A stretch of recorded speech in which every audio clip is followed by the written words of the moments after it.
Okay, so welcome again to Module 2, Part 2. Before we begin with the teaching content from this part, let us just recap what we have learned in the last part and if you have any questions. So I just summarize Part 1. We were talking about one of the three magic words, the word yes, that it means to acknowledge what is, and that we can apply that in the family constellation either to get stuck energy moving or to find a dynamic that we are not know of at the moment. We have talked about the three dynamics in the family constellations, and I probably have not, because I saw the recording today, I was editing it, and I was aware that I probably not have pointed out enough when the dynamics actually are of importance. So I just want to recap the dynamics, which is atonement of reparations for my sins. It is rather me than you, and I follow you. These three dynamics. Now these are dynamic. When I say dynamic, or when Bert Hellinger is saying dynamics, he is talking about a dynamic that one person is entangled with another, right? That's the dynamic. There are other things that come up in a family constellation that are not a dynamic. And these are traumas. And one of the biggest trauma is what Bert Hellinger calls the interrupted movement towards the mother. And we have actually seen that yesterday when we did Nam Shakti's constellation. In a variation, that comes very often. So this is not a family dynamic because it's a trauma of the person who is constellating, right? So it's not that a person is entangled with another person. So it's a direct experience of this person you're working with. And as you can imagine, this happens a lot, right? Like we all have multiple traumas in our life, starting with birth, sometimes before birth, in the womb, sometimes even carried from other incarnations. So trauma is also, family constellation is also trauma work. And we were talking about that today, so that to make it completely clear that this is part of family constellation as well. Yeah, so that was basically what we talked about in part 1. Is there anything that came to your mind that you would like to ask or discuss?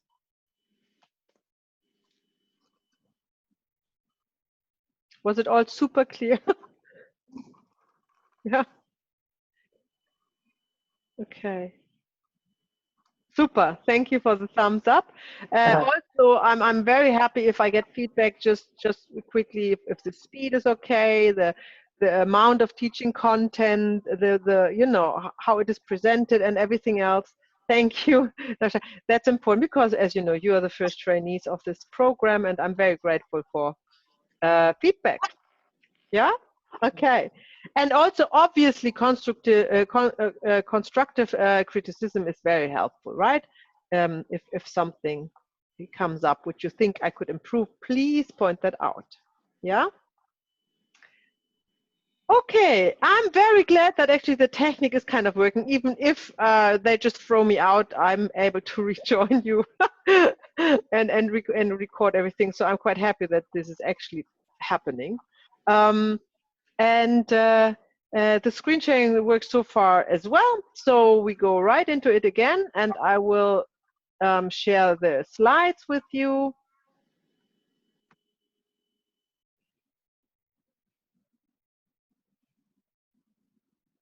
And where we are at. So we are looking at the importance of please. Please is a super important word because it's at the beginning of almost everything, you know. Please is a word that is connecting, that brings us into relationships with one and another, that makes us able to interact with one and another. And as you know, connection to one another is a crucial ingredient to life. We cannot survive on our own, right? There have been lots of studies made that this confined, solitary confinement in prisons and stuff, how long a person can actually endure it before they get mad or even die. So without connection and relationships, we are unable to exist in this realm. And the please is actually what gives us the connection. So this is why I called it the importance of please. Okay, let's see what we are looking at in this part 2 tonight. We are looking at please in all its variation. We are looking at another family dynamic, which is called rather me than you. We are looking at what I have translated interrupted movement towards the mother. Obviously, it's originated in Germany, and it sounds better in German, but that's what it is. And we are looking at fatal diseases and how we deal with that in a family constellation. We can also, I was thinking of if we should just look at trauma in general, but if you really, like 90% of the traumas that are coming up in constellations are interrupted movements towards the mother. So we want to focus on that. Yes, Ale.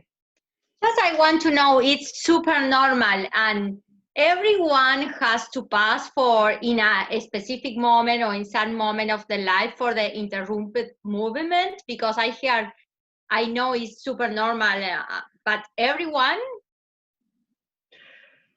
Not everyone. Okay.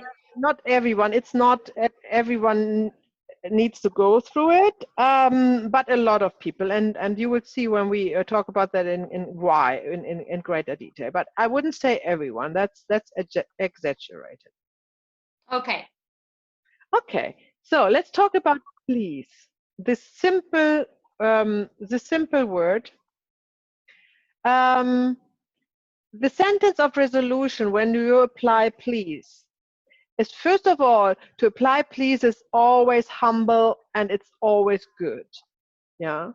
So please often doesn't need anything else. And it is also good if you have a representative who's able to say please, to let him repeat that 3 times. Because the please, like all the other magic words or all the sentences of resolution, they have to come from the heart. But especially the please is often the first please you let a representative say is a little bit more like asking or shallow or trying or so. But to give them a chance to get into the heart with the please, most of the time it needs 3 trials until the please comes really from the heart.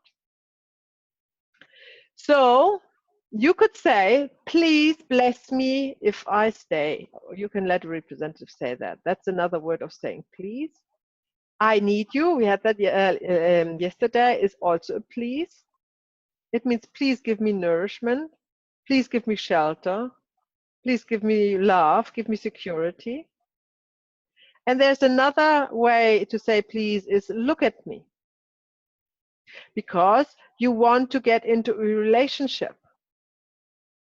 Yeah, if you let somebody say please, you want somebody else to get into a relationship.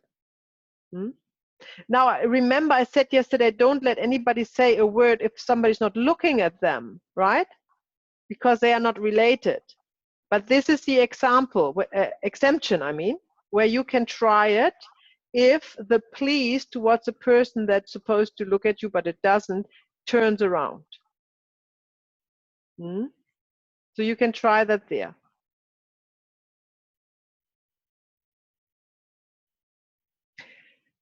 We have, as always, to see when do we apply, in which situation do we apply please. So a general rule is, if there is a confusion in the order or an imbalance in the orders of love, so if somebody who come later behaves as if he or she came before, often a child behaving like it could tell the parents what to do, or even the grandparents for that matter. So in this case, if the child has to say please, it automatically falls back into the right order. Now, as you now know, you don't want to let the child say, or the representative say anything if they can't do it. So here we're coming to where we use gestures and movements and everything else, where we talk about that later. So, for example, when we have this situation where we want a child to apply please, we can help with the word, we can help with the gesture or with the movement to let them be small. So we want them to kneel down, for example. Or we even want them to kind of crawl on the floor, to be really, really small.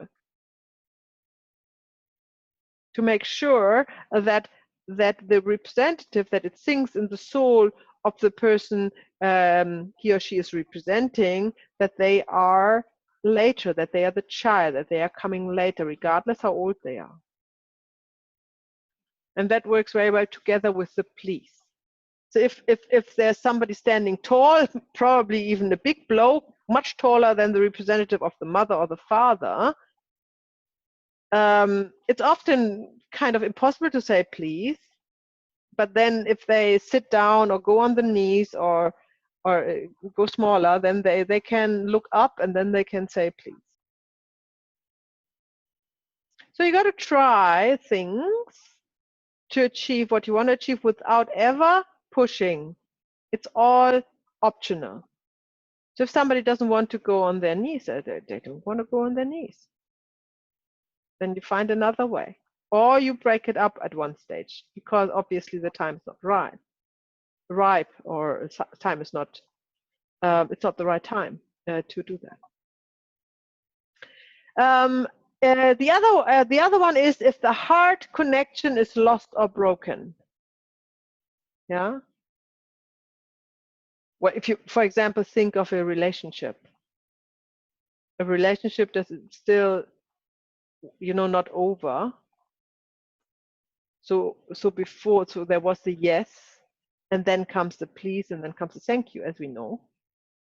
So you would then, after you have actually committed to a relationship and say yes, but you have trouble to relate or reconnect with the partner, then a please would open up the energy for relate to one another again. So that would be the please applied in equal, so in relationships that are equal.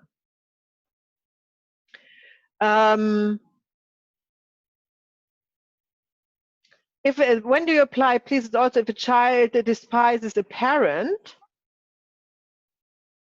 and they can, you see that if they cannot bow to the parent. So that's the other thing. You can actually ask the child, the representative of the person with the child, to go on the knees or make themselves small, or to bow towards the parents. And that's really hard for a lot of people to do that, because in their head and in their mind they have ideas what a good father or mother looks like, and in their mind this father or mother of themselves didn't do that, and therefore they feel superior. They cannot bow towards, what they don't understand is they are not bowing to the personality of the father. They are bowing to nature, to the simple fact that they wouldn't exist without them. They are not bowing to, like, the ego, so to speak, of the mother or the father. Maybe that is even something that can help in a constellation if you feel like there is no, you can't get through to this representative, to this the person who is represented. Then you could say bow to nature. You could say, look, this is nature, not your mother. This is nature. This is Mother Nature. Let's see if that works. So a bow is also obviously a please.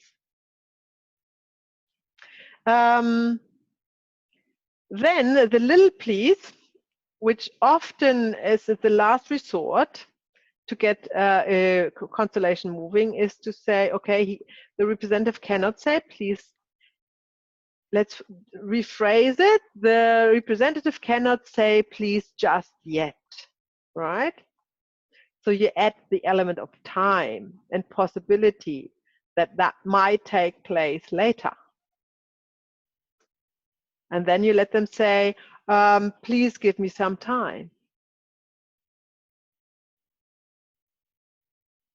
And magically you have a kind of integrated the energy of please into this sentence. Often is, I have to say, is that when the constellation stops, because it's a very it's very unlikely that if this element of time is needed, but it just has an immediate effect and an immediate resolution as well, right? So I mean, time is time. So in this case, time is needed. So this client should come to the next constellation again, for example. But I don't want to talk about that too much because this is obviously module 3, how many constellations you suggest to your clients and things like that. Okay, so what was the next thing? Yeah, of course, when we not apply please, that is also very important to obey and understand and follow, because otherwise you are either disturbing the constellation or you are taking out the whole dynamic and energy out of the constellation. Yeah, you can't go anywhere. If somebody cannot say, don't force it. So always be okay with that. Never try to make things right. And that's a general rule in family constellation and in life, by the way. But that's a general rule in family constellation. You are not there to make things right. Right? Okay? You are there to serve the family system, and your client is there because the system has brought them there, either as the one who's constellating or one who's representing or one who's just observing, doesn't matter. And they will take out of the constellation, out of the workshop, exactly what they need for their family system towards the way of wholeness and healing. And we cannot know what it is and how much it is. We don't know. And we don't need to know, you know. So for us as a facilitator, there is no goal in the constellation. No, it's just service. I come back to this picture I used in the first module, like a servant in ancient times. Maybe they exist still in rich households, who has white gloves on and who serves the plate, right? He's just serving the plate. He is not concerned if the person is eating, if they are digesting, if they are have a healthy bowel movement afterwards, you know, or if they are rejecting the food. He's not concerned with that. He's just serving the plate. But without serving the plate, the person has no chance to nourish, to eat. So it's the most important thing to do. But whatever happens after, it's not the concern of the servant. And the servant turns around and goes and serves the other one with the plate and forgets about the first one and never even looks if they are eating. You know, and this is a picture when you think of you being a family constellation facilitator, that is very healthy to have in the back of your mind. Okay. When there's a dynamic and it needs to end, often you see that something has to end because it comes to a natural end, for example. If you would suggest to one of the representatives to say the word please, you would start it all over again. Because please is at the beginning of a relationship, of somebody relating to somebody else. So be careful with that. even maybe a constellation is quite short and you're surprised about it and you think, oh my gosh, that's a bit short. Maybe the client thinks he didn't get enough, something like that, you know. But that is what it is. That's just what it is. And we want to finish there where we see a sigh of relief, a glowing in the face, you know, something that tells us that a burden has been lifted of one kind, and that's it, even if it's really quick. So be careful with the please. Once the constellation is going, you might not want to use it again.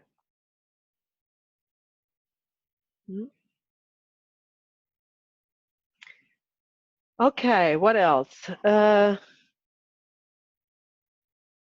Okay, so the next case is a little bit more complicated. I try to explain it to you in greater depth.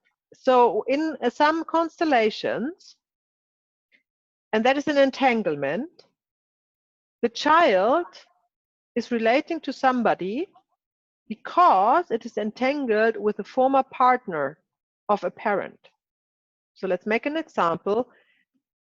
The child has parents, they are maybe divorced, and the mother marries another man, or the mother had a partner before she married, which she had a great heart connection with, and then she got the child with a married man, but the soul, on the soul level, this former partner is still part of the family system because it has not been let go yet, right? There were still expectations. So a child is often representing a former partner. That's just a dynamic you see a lot in family constellations. So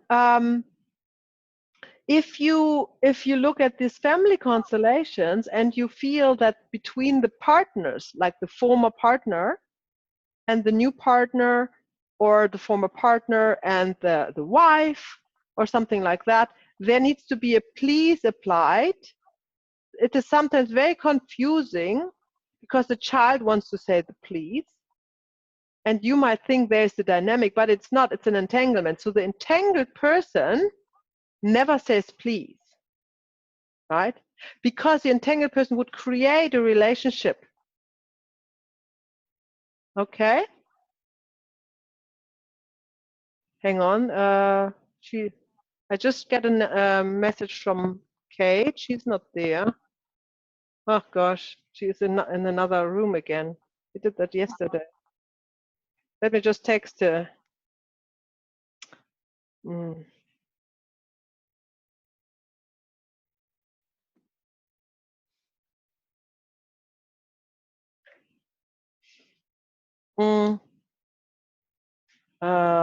All right, let's see what happens if she comes through.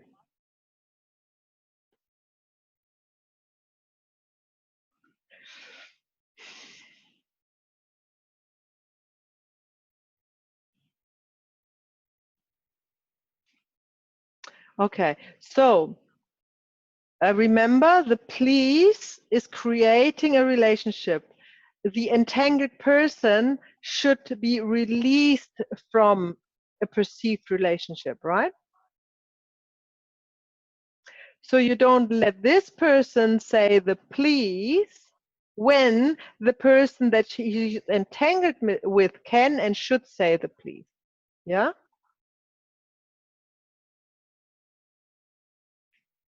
Is that clear?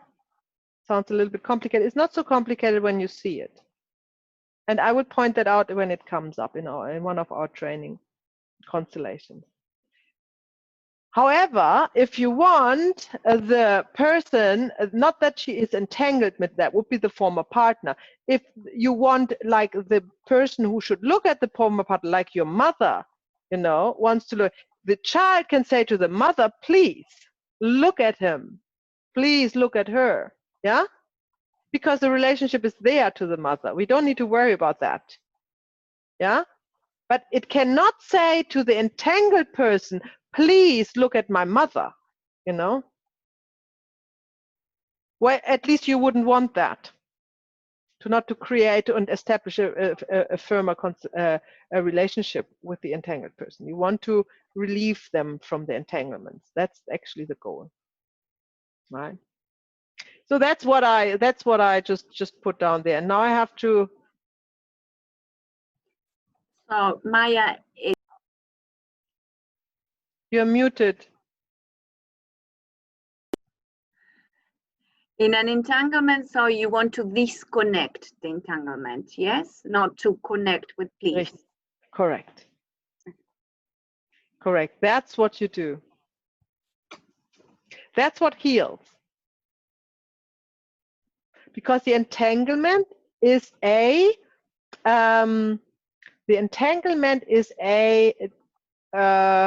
disobeying of the orders of love. The entangled person is not in the right space. Let's see if I can see Kate. Hi. Hi. Good to have you. We just started. If you just jump in. Okay. Yeah. Okay. Okay. So Mariella, did that make sense? Yeah. Okay. Good. So next slide. So now we have, remember the 3 patterns of relationship. We have the parents to the child to the parents, and then the equal relationships of adult relationships. So a please to the parent is the most important please. That is actually 90% when the please is applied is what you actually see is a relationship between the child and the parent. And this is why the usual phrases or sentences of resolutions are appropriate, like I need you, I need your love, I need you to nurture me, I depend on you, things like that. I look if, that's not an F word, something, something is a, I don't know what I wanted to say. So this need, this please give me something, please connect with me, please, please, please. This is normally the child, and like 90% of the constellations. The please in relationship is often a please look at me. And that's the only time when you actually apply a word without the other person is already looking at you. So that's the only exemption from the rule, that you use the words only if you're already connected. So if you have eye contact, not if you want to reconnect with a please. Right. So you need to see, if you see please look at me, if that's actually received by the other partner, and if he or she is actually able to turn around and look. If not, no, then we should probably try a thank you. Because probably, obviously, the relationship has ended already. And one person is just not able to see that. That would be something. Please stay with me. You know, if another partner is kind of in the movement to move away, you can try, please stay with me, if that, you know, if that helps. If not, then you let them go. Please forgive me. Of course, that's in a relationship, that can happen. While we are saying this, we have to think about forgiveness as different as we are used to, or we are taught what it is. So let's stay there a little bit and talk about forgiveness. So have we talked about that before? No, we talked about sorry, right? We didn't talk about forgiveness. Yeah, okay. So forgiveness. When you really start to contemplate about forgiveness and what that means in the greater scheme of things, you understand whatever has happened to you, there is nothing to forgive anybody, because it's part of destiny, right? Whatever has happened, in the greater scheme of things ought to happen.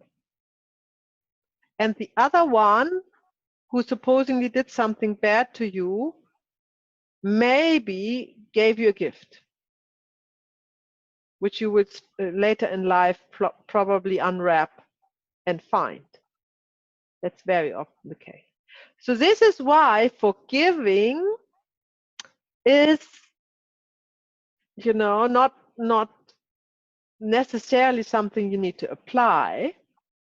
However, when you think of the orders of love and relationship, and how Bert Hellinger said you can balance relationships out in the good, if somebody did something bad to you, that your partner did something bad, cheating or whatnot, that you are balancing it out by doing the same but a little bit less intense. And then the other partner would do the same, a little bit less intense, and then eventually everything would be balanced in the good, So in this case, forgiving would have a place if you don't want to cheat on your partner, to balance it out, because you just don't want that. Yeah. But this forgiving is something else. This forgiving is actually a forgetting. So it's not a forgiving like I forgive you, so I'm superior, so so I'm morally or whatever superior to you, and I forgive you, so I grant you my forgiveness. The forgiving we are talking about here is a forgetting. So you say, okay, I don't want to balance it out, I can't balance it out, but I want to stay in the relationship, so I forget about it completely. It will never be mentioned, I will never think about it again, I will never hold it, in the back of my head, my partner responsible for that. It's forgotten. That is a true forgiveness, and in this sense, it has its place in relationships. So if you let your representative say to your partner, please forgive me, that means please allow me that I can forget it. Meaning, we are not mentioning it again.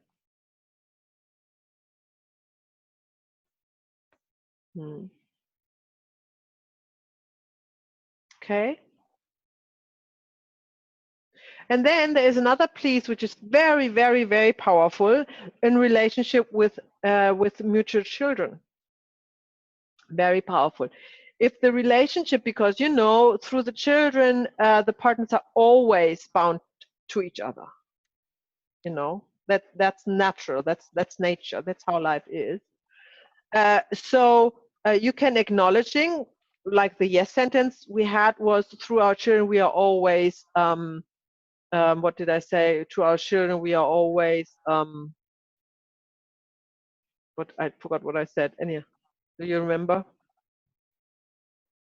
Connected. Yeah, here we go. Through our children we are always connected, right? That would be the yes sentence. If the relationship is not at that stage, then you could ask the representative to say to the other partner representative, please look at our children with love.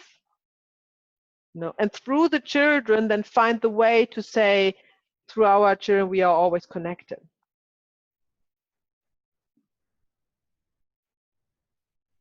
Which then also can lead through a thank you. Thank you for giving me that, thank you for creating the children with me. And then you can find a good end for the relationship to be free for something new. And that's actually what a lot of, if you have partners that are constellating, I mean, guess what? Most of the partnerships are over because they have a problem with each other. It's not like they come and you fix it, mostly, right? But they need a good end, an end without suffering, a happy end, so to speak, to make them free and available for the next relationship, or for a new job, or for a new enterprise, or whatnot. And that's the service. That's a great service.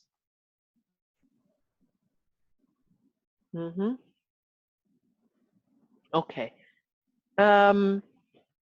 So then we have the other, and remember I said I can't find a please from the parents to the children. This is why it's not here. Yeah, I wouldn't have no idea when the parents ever would say please to their children. It never came up in the constellation, and I just think that doesn't exist when the orders of love are correctly applied. So we are going to different other relationships we can think of. So the ancestors, if you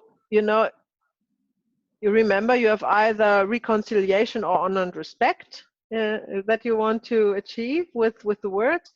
So in this case, it would be honor and respect. Please look friendly at me. Often when there's an entanglement coming to an end, the person who was entangled can free themselves with the word, please look friendly at me, I live a little bit longer, and then come to. Because this person who is entangled with this deceased ancestor is on the row of death. You know, we're talking about that today in the fatal diseases. So when in the family constellation there's a good resolution of this dynamic, then this is how the entangled person can step back. And that is interestingly with a please, not with a thank you.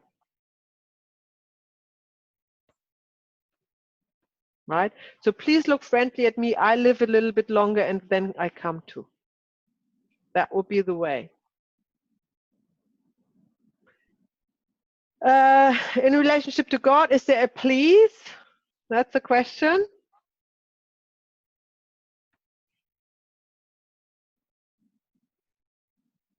Well, you can think about that. We can come to that back later. In the relationship to a perpetrator would be, please look at me and how much it hurt me. Because that is often the case, that the perpetrator is not able to look at the victim and acknowledge how he has or she has hurt, created suffering with the action. That's a very powerful please, because victim and perpetrator need to acknowledge that they are together, bound by destiny, right? That's the healing movement. And normally, in 99% of the cases, the victim is the one who says please to initiate the relationship to the perpetrator, not the perpetrator to the victim. This is why, because the perpetrator is loaded with guilt and shame often and cannot look at the victims. That's what you see in a constellation. That's what's happening. And then the victim is normally able to look at the perpetrator. And then this would be the way to reconcile with the perpetrator. The victim, however, can say, if the perpetrator can say, if the perpetrator is the one who is actually able to look at the victim, please forgive me. I didn't know that it hurt so much. It's very powerful. It has been proven in the constellations over and over again. Just a please forgive me is pretty shallow in its own. But if you add, I didn't know how much it hurts you, or how much it hurt, then it all becomes real, believable, you know, for the victim. The victim feels seen, you know, in this situation. Then we have the advantage giver and the disadvantage giver. So the advantage giver, if a representative says it to the advantage giver, that means the representative has not yet balanced it. What he or she receives says, please accept my contribution, whatever that is. Yeah. So this representative is offering something. Often very, very powerful if you just choose a random object that you have in the room. Or virtually, I would just pick up something and let the representative actually, you know, give it. as a contribution.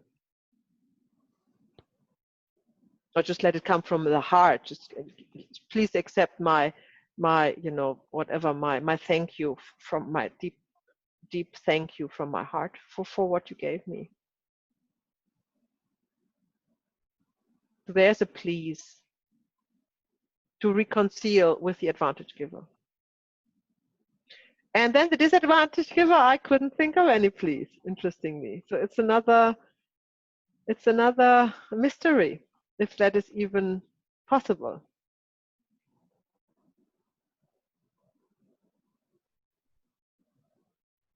But we might be able to see that in the future in one of the constellations, or it probably doesn't exist. There's nothing you need to be concerned with, because it would be very rare that would be necessary. Okay. Now we are coming to the second dynamic, and I just quickly repeat it because Kate wasn't there when I said it. Kate, I was just saying, I felt when I listened to the recordings today and edited it, that I haven't expressed clearly when the three dynamics, why we have the three dynamics and what else do we have in family constellation, right? So the three dynamics we are going through, which is reparation or atonement for my sins, rather me than you, and I follow you. These are dynamics of entanglements. That means a person is entangled with an ancestor or somebody else from the family system, who then had an unsolved issue with somebody else, right? That's and that's the dynamic. However, you see in family constellation, most of the times traumas that the person has directly experienced, you know. And one of the largest traumas, or the biggest traumas, is the child who was separated from the mother temporarily, very young. And this causes this trauma, which Bert Hellinger calls unterbrochene Hinbewegung zur Mutter, which I have translated interrupted movement to the mother. And that's the most common trauma. So we will look at it in detail. And there can be other traumas in family constellation coming up, where I like to apply the methods that I have learned from Malcolm Southwood, which you see in module 4, rather than rather than a constellation. But there are other things. There are possessions. I had an attached spirit in a constellation removed. On I had rebirthing. There are lots of other things possible. But all these things are not particularly Bert Hellinger teaching. So I will talk about that in module 4. Yeah, because there's enough to learn about the family constellation, like Bert Hellinger did it just in the 3 modules. So I didn't want to overload it. Yes, Namshak. So when my friend does family constellation, she's a facilitator. She always gives birth, always. Yeah. In the consultation, there's not even one time when she doesn't. In a workshop or in a one-on-one, or? No, in workshops, like it'd be Let people, and she's rebirthing, like she's literally giving birth to the soul. Yeah. Well, I have that. I had that. Bert Hellinger had that too. That the facilitator is representing the mother, and we are going through the rebirthing process. I cannot say I do that every time, because that would be too, if it comes up, it comes up. And I do actually remember, now that we talk about that, I do remember that I have somebody who comes or used to come very frequently to the family constellations, and we had at least 2 or 3 rebirthings, and it didn't work. So yes and no. So yeah, if it comes up, you need to be prepared to do it. I agree. I wouldn't make it a rule. I think that wouldn't be in the field. Like, I haven't seen that in the field, that's a rule, that the morphic field wants everybody who comes to constellation, it's the first time to rebirth. I think that comes pretty much from the mind. Hmm? So that's not the work that Bert Hellinger is doing, and obviously not that I do.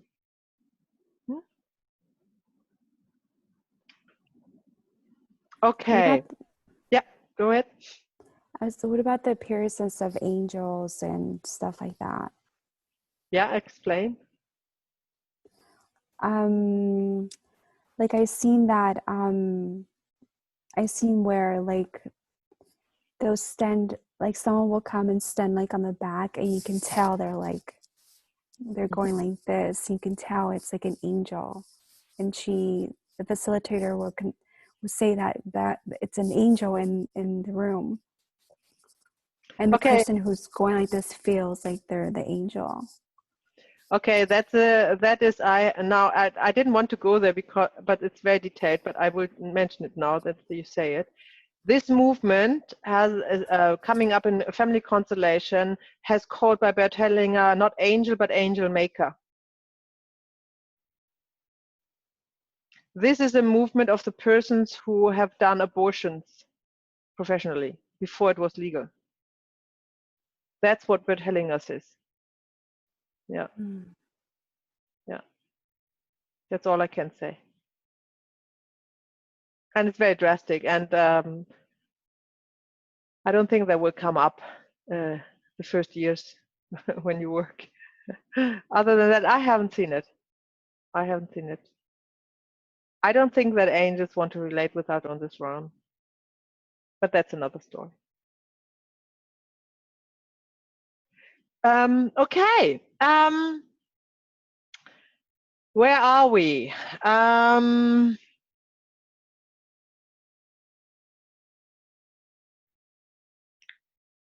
We want to talk about, I was just repeating to Kate what we talk about when we talk about the dynamics. And this is a second dynamic, rather me than you. So it is exactly what the words suggest. There is a family member who is completely innocent, has nothing to do with the dynamic going on in two other family members.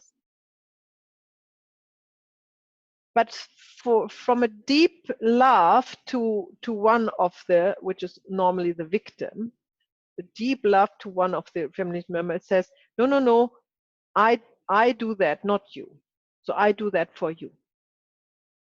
Now you know already that this is not this is a violation of the orders of love, right? Because obviously the one who's entangled is a later one and cannot take over the destiny of one that came before, right?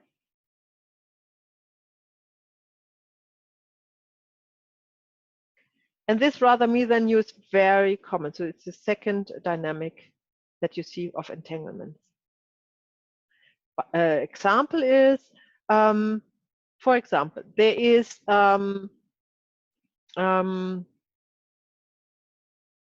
somebody suicidal and wants to follow the dead because he was in the war and he had killed a lot of people and he has also seen a lot of comrades dying.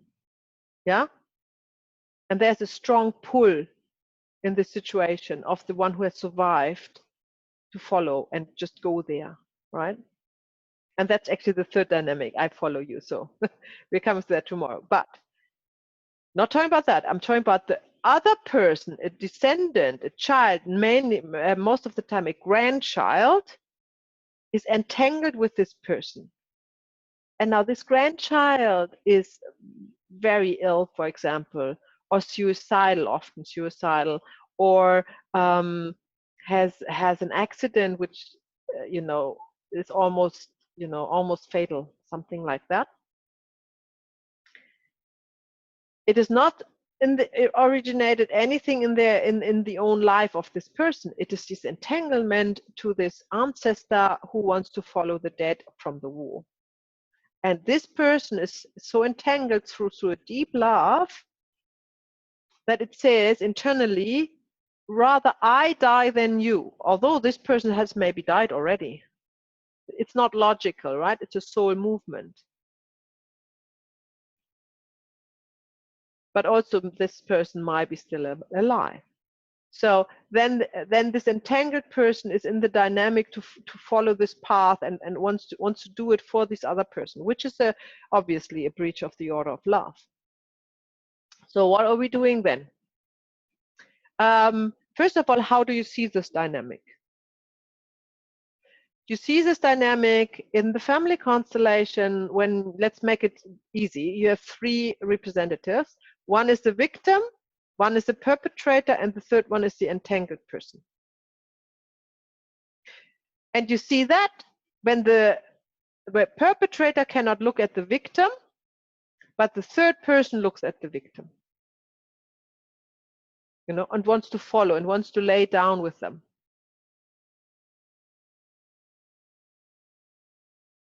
Not the perpetrator. How do we know that it is not the perpetrator but an entangled person?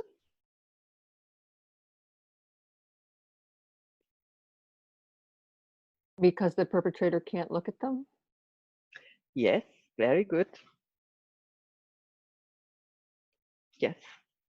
And why do we think,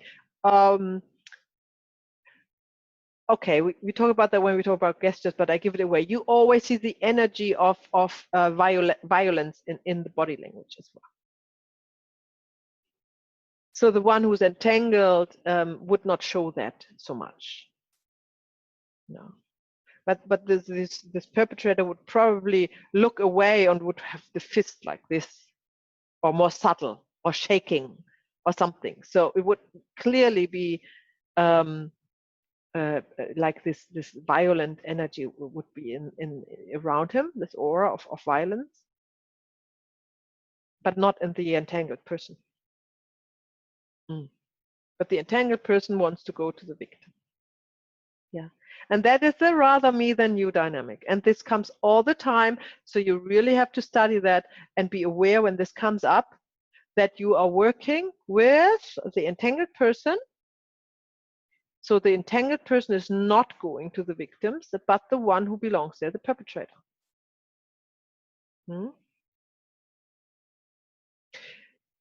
So in most of these cases, but you want to be open to the field to be guided, it might be different. But in most of these cases, you allow the victim to follow the dynamic first, to go towards the victims. But then look at the person this is he's entangled with and say, I do that for you. It's acknowledging what is, isn't it? It's yes. That yes, I do that for you. I'm happy to do that for you. You don't need to die. I die for you happily. And you will see they want to say it. You often don't need even to suggest it. That's exactly what they want to say. And they are happy. They are smiling when they say it. I do that for you. And they would be gutted if you say you can't do that. And this is why it wouldn't heal. You cannot educate a representative in what's right or wrong, right? It's not possible. So they feel, yeah, that's exactly what I want to do.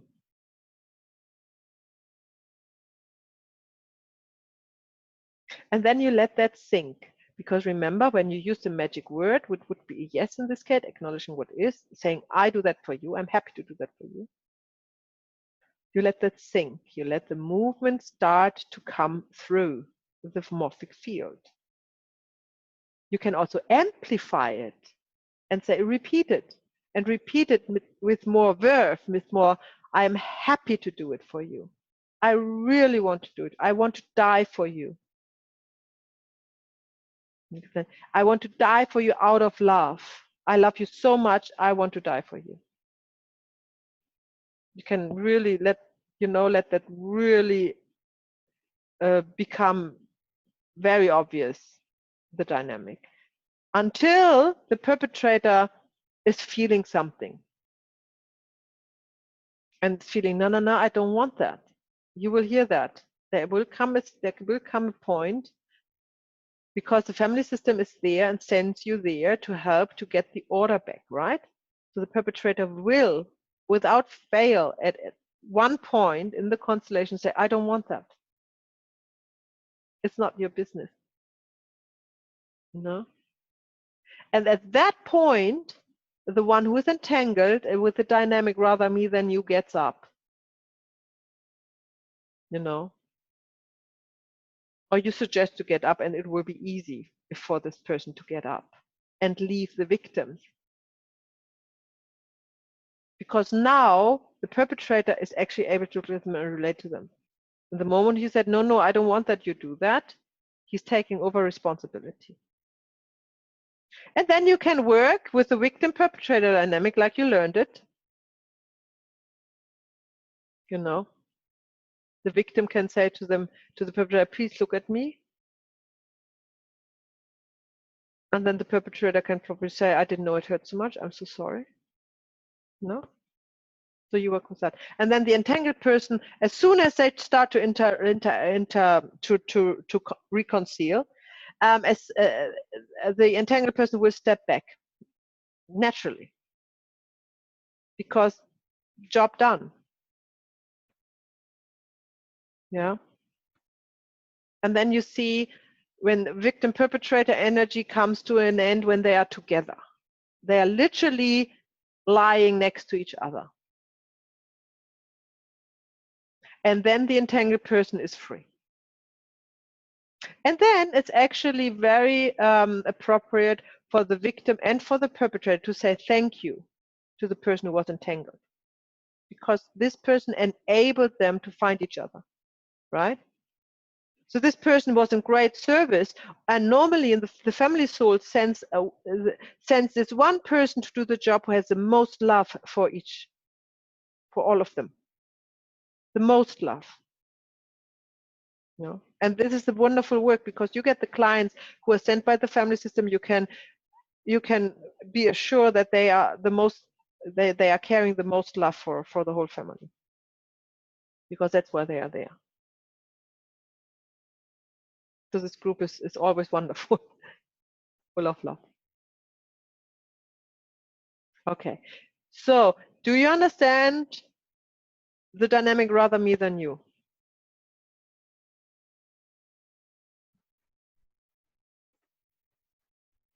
Mariella? Have you ever worked in there are cases where in families where there has been a suicide case that is not just one member of the family, but perhaps there are more. Have you ever worked with such a case? A lot, yep, a lot. This is, so it could be the rather me than you dynamic, but it can also be the I follow you. It's more the I follow you dynamic, Okay. which you will see tomorrow. That's more often the case with suicides. Mm-hmm. But it can be. Look, the entangled person can be suicidal.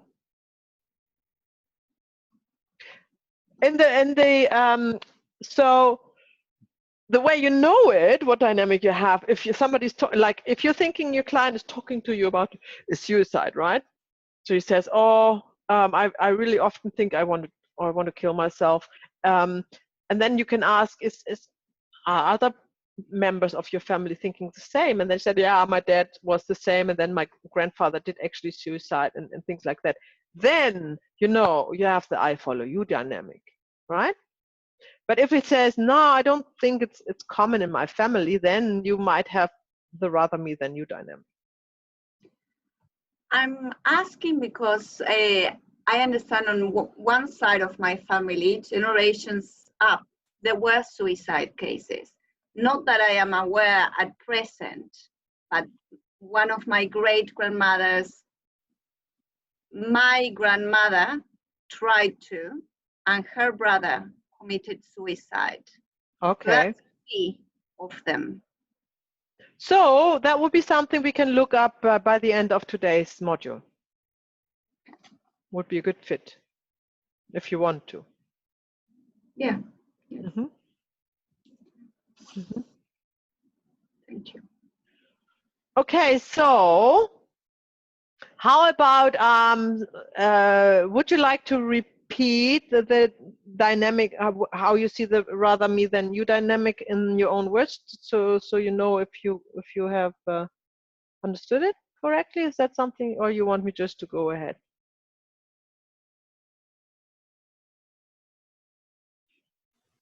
Go ahead. I'm actually scared. Well, I understand it as guilt, maybe the most,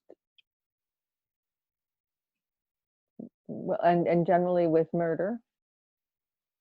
Is that correct? Or is it all kinds of things?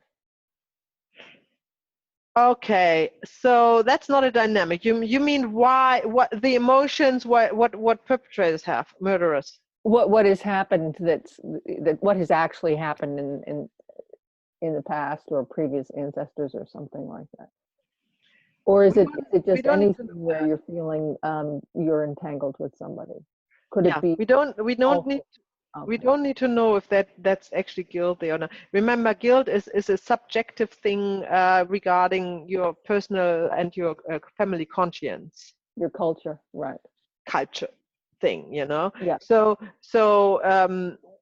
yes, there would be maybe guilt. Maybe they're very righteous and think, no, I had to kill these people. They were, you know, my Right. whole family is happy with that because they were just scumbags or whatnot.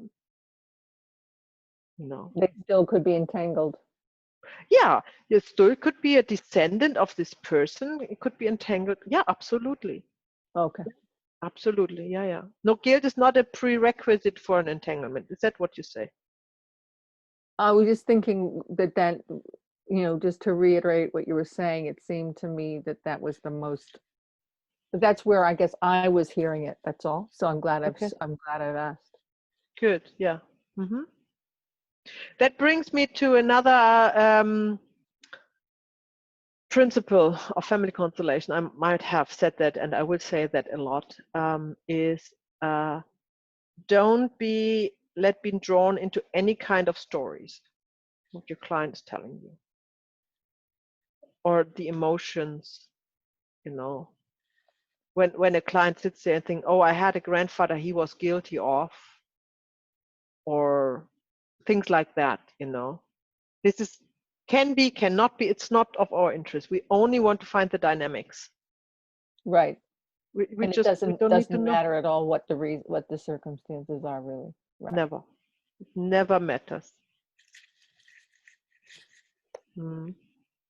Okay. So if this then you have a more complex family constellation is when you have this rather me than you dynamic in several stages, you know. So you would have not, like what I just explained with 3 people is one stage of it, but it could be it could be a repeated pattern that you have not in the generation you're looking at, but generations before as well, right? So always in family constellation, you always have to think that what might not be the beginning, but a repetition of a family dynamic, of a you know, that's always possible. So obviously the best way is to go straight to where it started. And I have very good results because I hold the intention to be not happy with anything less than always going to the source of a problem. Yeah. This is where your intention as a facilitator is very important. You can put that out there and say, that's how I want to do it, you know. And then when you put up representatives, they might be actually not representing the generation you think they do. They might represent the first generation where it happened. And you resolve it there, where it has the strongest impact. So this is why we don't need to know what persons are there in front of us. We might even restrict us too much and think, okay, well, this is, he said, oh, his grandfather was in the war, so that must be the situation, so we just call it that. But it could be the First World War, or it could be Napoleon War. Who knows, you know? We don't know. So I like to be, I like to not to restrict my field, the morphic field I'm working with. I like to keep it wide open, but I have to say this is probably not how you start with the work. Yeah. So I don't say it's wrong to restrict the field. It can be helpful, especially when you start, for sure. But remember, your intention can be to grow and open up the field. Don't get stuck there. Yeah. And as always, trust the process and trust the field, trust the result. It's very important. No. So so looking at the death is always a dynamic, like an entanglement. So we are talking about that when we talk about gestures and eye contact and all of that. But when you come to the conclusion, somebody is looking at the death, could be one or more, then this one, then you have to see, is that a death caused by this person or is it an entanglement? Meaning, do you have to find the dynamic? Reparation for my sins, rather me than you, or I follow you. And you do that by observing when you have the representatives up, where's the relationship, who's not relating to whom, and then you will, and you apply the words and you find out the relationships from one to each other, and then you will walk your way, so to speak, towards finding the right dynamic and then finding the right solution, the right words to apply and the right movements. And this all makes only sense when you have been part in many, many, many, many family constellations. Yeah, because it's a work you cannot learn just with the theory, obviously. I mean, there's nothing you can learn only with theory. You always need the practical application. But this is especially important to observe. This is why it's so important that you be with the workshops, and that you go to other workshops that you might know of and see other facilitators, how they do it. And with all what you know, just see if you can see it in the constellations more and more clearly. No? And that's how you learn, and that's also how you become confident in it, in that what you see is what is, and you're not fantasizing over things. And I think I was just thinking, you know what, we probably practiced that today already a little bit. Why wait?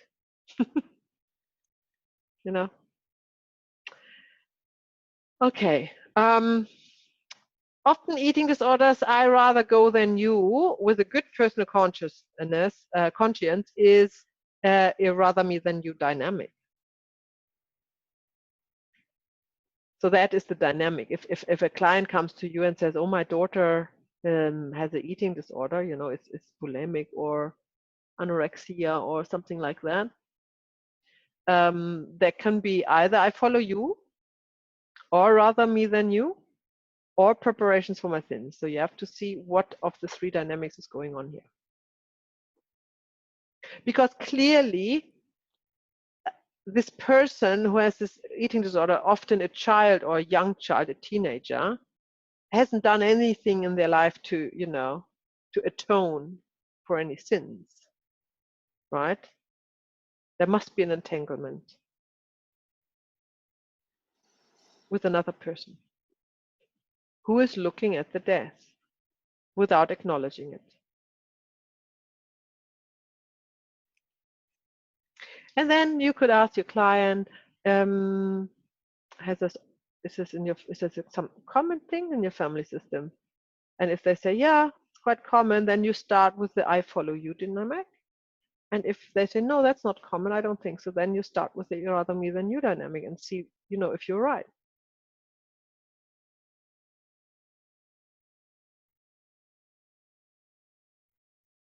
Or you ask, and then you ask some questions. You ask, if, you know, we talked about that yesterday, if there was an abortion in your family, did your mother abort a child, your grandmother, or things like that. The strong dynamics that often is entangled, like on the female line, this is often entanglement.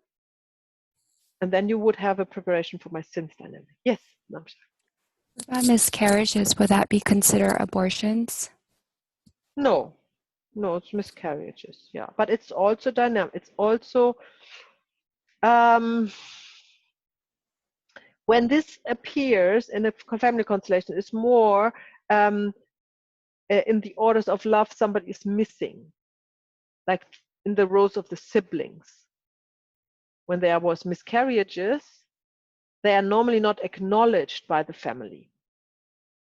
It's like, well, just happened, but it is not acknowledged as it's a soul. It's actually part of the family.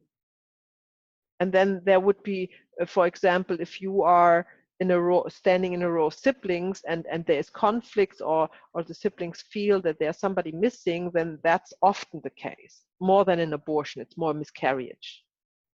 That, you know, that somebody's missing.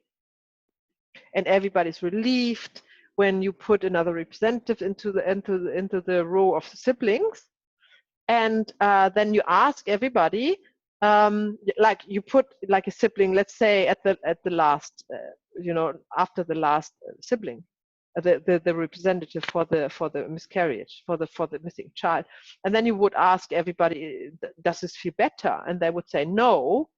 Then you would place it one in front, you know, so you're going through the row, place them in all the gaps, and at one stage everybody would say, yeah, that's right, that feels right. And then you know pretty much where the miscarriage happened, between the first and the second, the third, or it was probably the first. And then we are working with the dynamics, you remember, orders of love, that then the new order is, for example, when the miscarriage was the first child, it is the first child, and the firstborn child is the second one. And then you start to work on that. There can be an aborted child in there, but that's normally, this is a strong dynamic, as Berthendiger said, that's a murderous dynamic in there, and that would show more up like an entanglement. A miscarriage is normally not an entanglement, because it's something that happens naturally. It's destiny. So it's more of a longing for the missing person? Mm-hmm. Yep, it is. That's how it is perceived. A longing for the missing person, yeah. Mm-hmm. And we talk about that when we talk about the death, how death matters, so to speak, in a family constellation. Mm-hmm.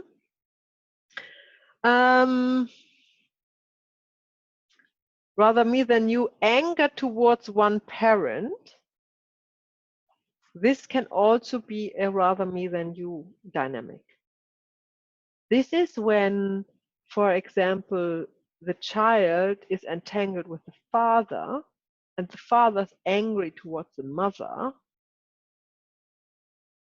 Then it could be that the child is angry towards the mother for the father, and says to the father, rather I die than you. Or rather I be angry than you. Because normally there's only two, when you look at it, there's only two possibilities if a child is angry towards another parent. It's either the child is not in the right order, feels superior to the mother or the father, and wants to tell them how they have to behave. Yeah? So that's a simple order of putting the child in the right place, making it small, letting it say please, and so on. And if that doesn't help, if, for example, they can say that, but they are still angry, yeah, then you know, oh, it's not that, then it's probably an entanglement, rather me than you. So then you put the partner up, a representative for the partner, next to, that's in this example, the mother. and you would see if the partner shows signs of anger. And it would, the representative would guaranteed show signs of anger. And then you know, okay, so now we have a rather me than you dynamic, so you can work with that. You know. How? You know now, just acknowledging with it. You let the representative say to the mother, I'm angry, or I'm angry towards you. And then you would let this amplify, I'm so angry, and then would say, why, I don't even know why. You know, and then at one stage the father would say, no, I'm angry. You know, and release the child from the duty, from the entanglement, so to speak. So this is how the words give you the right direction.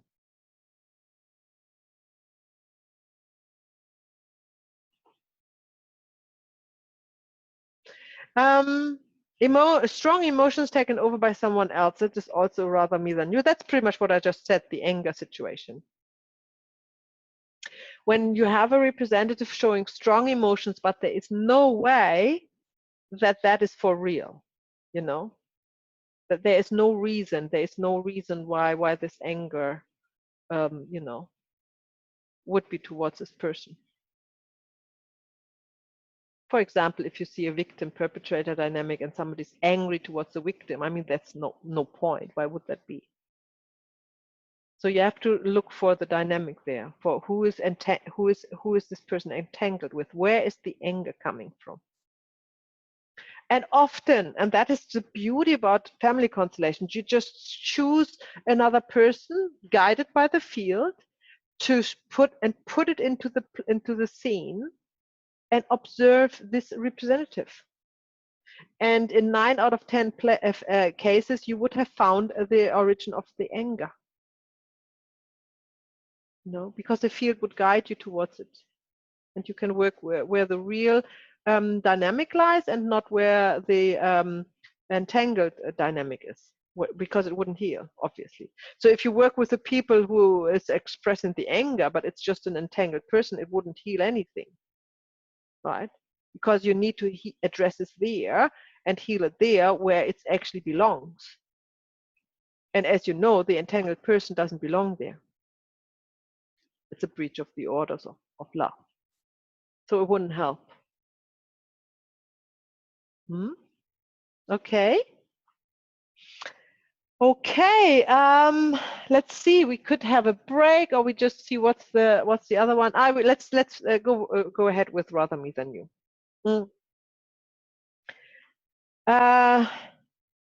So you have also, I hope that's not too much for you guys. You have also often the two dynamics in one constellation. So you can have very often a rather me than you and a I follow you dynamic in a constellation. So that's not overwhelming, because you just follow everything step by step, and it will show clearly up, you know. So you just go step by step, and don't jump a step, and don't go ahead, and don't overthink it. You know, just go step by step. So if you have a breach in the order of love, so somebody who came later says, I do it for you, like the rather me than you, then the one he's entangled with is probably somebody who has the dynamic I follow you. So he's also entangled with somebody who wants to go to the death. No, so you're just like unraveling a yarn, like, you know, a piece of knitting which you want to reuse the yarn. You just go stitch by stitch, you unravel and unravel and unravel. If you look at the whole thing, you'd think, oh my gosh, that's chaos, but it's not. You just, you know, pull on the yarn, and it will all unravel nicely. And that's what you do. You know, you start with the dynamic you see, clear this dynamic, and see what comes behind. That's also important that we're coming to that. We said we want to finish off with the family constellation at the height of the energy when you see a relief, right? But what is if you have clearly clearly helped to find a resolution for a dynamic, let's say rather me than you, but this is the effect is not there. Then that is when you have another dynamic lying behind. So then you have to continue. Or you do it another time. You don't need it in one constellation. You know, that's not needed. But you can if you still feel fresh and it's not too long and you know, then you go ahead and then you find the I follow you dynamic and then you clear it. And maybe behind that you find the what preparation for my sins dynamic, who knows? No. So all these three dynamics, they can all exist in one family system and they can come up in one family constellation as well.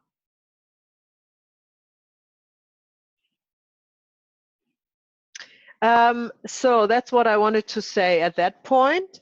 The healing sentences, because we want the sentences of resolution, is always in this entanglement, is always acknowledging what is first, a yes, and then a please. There must be somebody must reconcile, not the entangled person, but the person who is actually responsible needs to reconcile with the victim.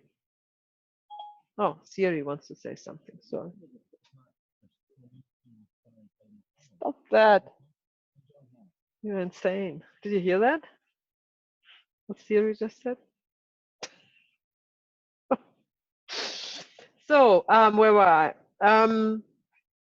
So the healing, the sentences of resolution is, you are acknowledging what is. So what you see is, if you see the rather me than you dynamic, you say, let them say, I do it for you. I rather die than you. I'm happy to do that. Yeah. And if this is all solved, and then the entangled person is in an I follow you, and not the entangled person, the person he was entangled with is in the I follow you dynamic, then that's what they say. I will follow you. But that would be another person. I will follow you. I follow you. I just do exactly the same as you. Mm-hmm. And it's always, entanglements are always a problem or bringing suffering, because it is, if you look at it closely, a violation of the orders of love. The violations of the orders of love brings entanglements, brings suffering, brings unhappiness, and entanglement means no freedom, obviously, because the entangled person is not free to live their full life. You know, it's subconsciously and concerned with the entangled person he or she is entangled with. Yeah. And while we are striving to what we do in every means, like spiritually towards more happiness and freedom, to higher frequencies, that's what we do. We are entangling it and achieve that for the client and for the whole world, because every soul that is freer is increasing the energy of the whole world. So that's the beauty of the work. It's not only for one person at all. No.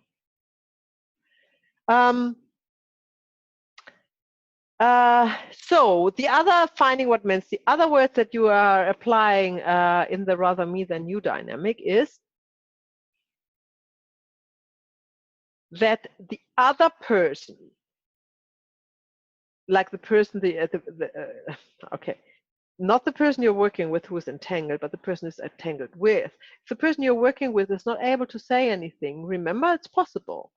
You suggest sentences and they say, I can't say that. Then you go to the other person and see if they can say something that can reconcile, you know? So there could be, some, for example, a sentence that is something like, I see your love for the victims, you know? And I honor that. No, that is honor and respect. You can start there.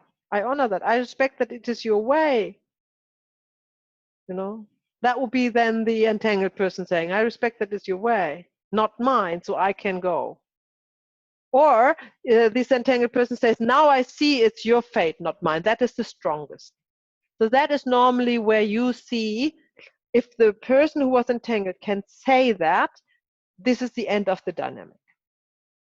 Now I see it's your fate, not mine.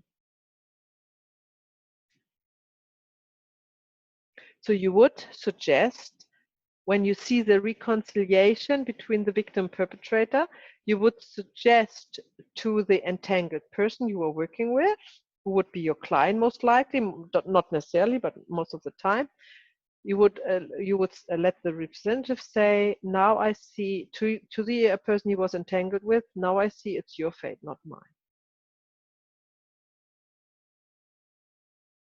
Because that was before not seen. Because before that, the entangled person thought they have to go to the victims. They feel the pull to the death. Because they thought, or they felt, that's their destiny, their fate, which it wasn't.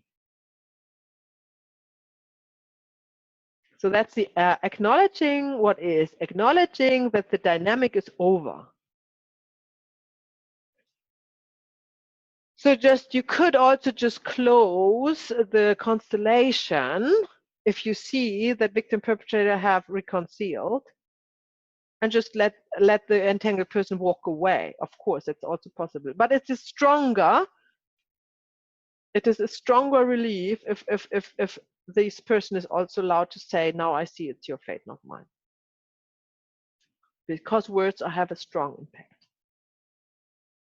And that's the beauty of the words. This is why we want to use them. There are, and we will go through that, there are constellations without words. And they are beautiful. They're beautiful. But nothing you would begin with. Because you have no guidance, you have no help. It would probably end in chaos. Yeah. But it's beautiful if you see constellations. The bird has done a lot. He calls it movement of the soul, which are completely quiet. So I think it's time for a break. Yeah, exactly, because we are coming to the new topic on the next slide. And we might also want to do a little constellation after the break. So we're not too tired. We maybe not wait till the end of the module, of the part today. So my clock says 7:26. Everybody agrees with that, other than Namchakti, obviously. 26. So let's take 10 minutes. Let's just make 13 minutes. Let's say we come back at 7:40, or 3:40 in Washington. Okay? See ya. How's it going, Tracy? My head hurts. Too much information? I'm really, I'm struggling to kind of, keep up tonight. Mm-hmm. Yeah, it just feels complicated. But okay. Well, the good thing is you got the recordings. Yeah. Yeah. Try not to listen to your mind too much. Because it can't help. These are information that you will embody, and they will be available to you once the mind goes somewhere else. So you don't need to remember this, and you need to embody them. You see it, you repeat it, you see it repeatedly, and it becomes natural. That's super important. This is not a work for the mind. Yeah. And as we are so well trained to use the mind, that's always the first, resource we go to. But it does not help. Yeah. So it's also a spiritual path to get out of the mind and into the heart. This work. And you said you'll not be with us tomorrow, right? No, I've got a wedding. So online. Yeah, because they're getting married in East Timor. Mm-hmm. Yeah, we were meant to be meeting in Bali, but of course that's not possible. Wow. Yeah. So are you all getting dressed up in front of the Yeah, computer? yeah. So cool. Yeah. Yeah. That's And really cool. I'm cooking the food, so that's my gift, because it's actually my husband's family. So Oh, I said that I would do the meal. So I'm up early tomorrow morning making a pav. and then who's eating it? And then who's eating it? Did you say? If it's virtual. Oh no, so we'll be with John's parents and his sister and brother-in-law, and it's their son who's getting married. So So there is a group gathering where you are part of. yeah. We're going there. Yeah. And others are coming in via Zoom. People are coming in from other parts of the country, other parts of Auckland, and yeah. So you have a camera up there and you film the ceremony and everything. Yeah, I think so. Mm. Yeah. Cool. It's interesting. Yeah. Very cool. Mm. Okay. Anybody else's head is hurting? Not so much. Good. Very good. I can only repeat, it's a simple work. It might sound complex because we are, putting, it's all new to you, obviously. And it is all very theoretically because the practice has not been done yet. So it's understandable. But in the end, it's a simple work. And I really emphasize on that. It's not complicated or complex. It's simple. The work is simple. You are following the field. The only thing you need to do is get out of your mind, trust the field, and let go of preconceptions and trust that you have the information available you need by the time it's needed. No. Obviously, you can't do a facilitated constellation without training because, there is no background information for you available. But once you have the background information available, you can sit in the chair and be empty. And you will see how it works. We will in our test, not test. I'm not testing you. In our exercise constellation, you will see that it comes quite naturally.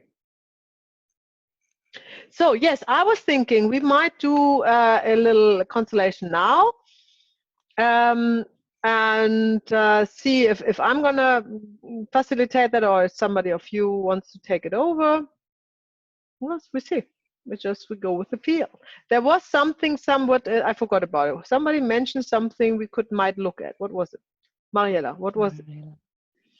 Well, we were talking about suicide cases, and I mentioned there were in the family one of my great grandmothers, and I know my grandmother had suicide attempts.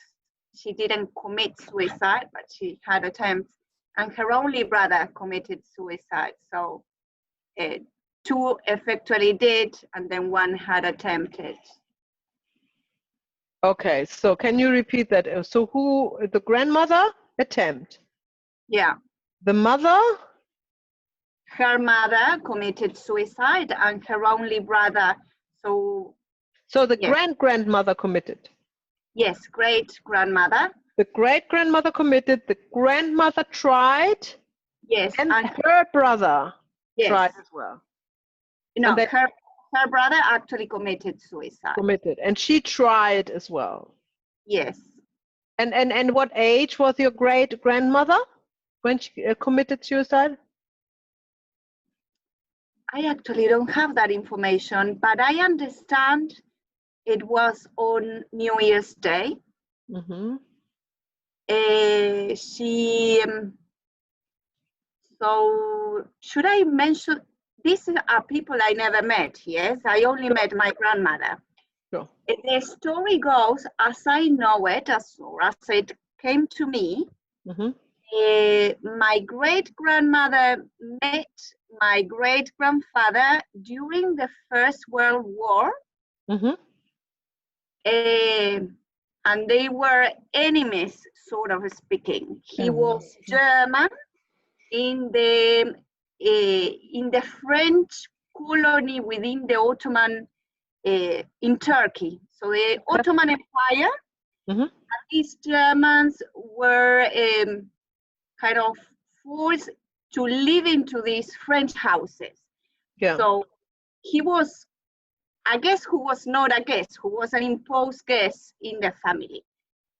And she fell in love with him, and her family stopped talking to her. In Turkey?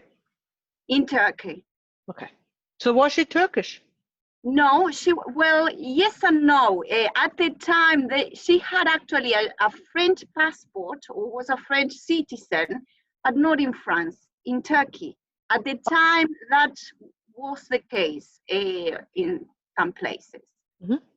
Anyway, so she lives with him. Her family stops talking to her. I think they moved to France, then they moved to Germany. Eventually, they moved to Brazil and to Argentina. Ah, okay. Together, and they had the child, your grandmother. Both children were born in Germany, in Düsseldorf. Okay. My grandmother and before the Second World War. Yes, before the Second World War. Yeah. They immigrated to South America in between the two wars.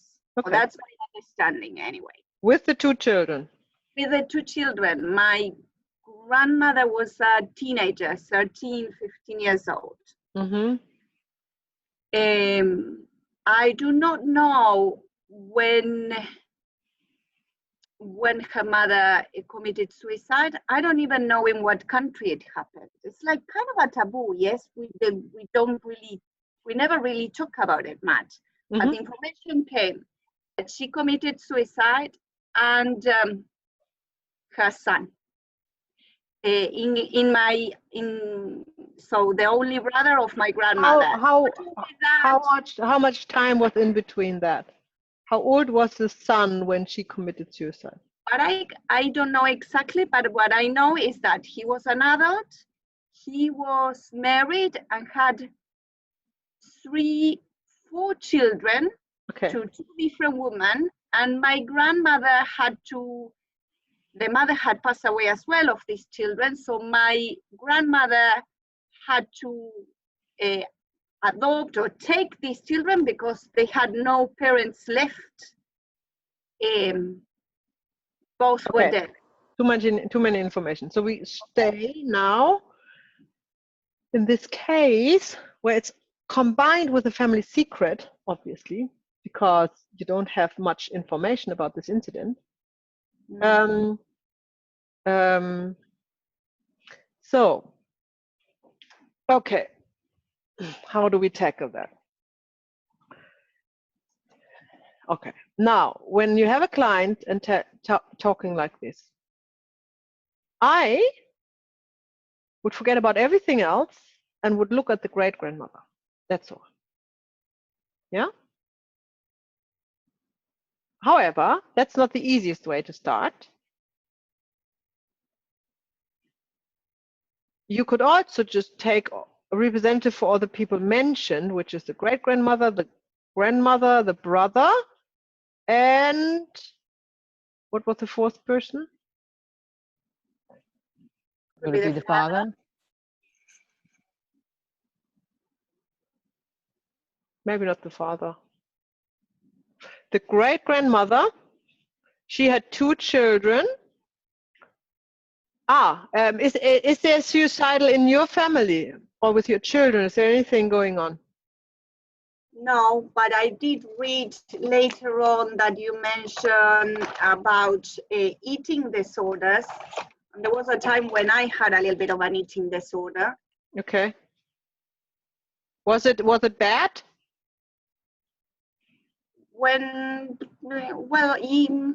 At the time it looked. I mean severe. I mean didn't want to say bad. I want to say severe. Was you hospitalized or something?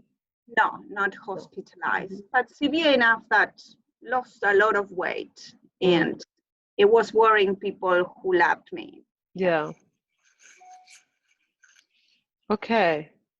Yeah, I think that fits within there. You have daughters, right?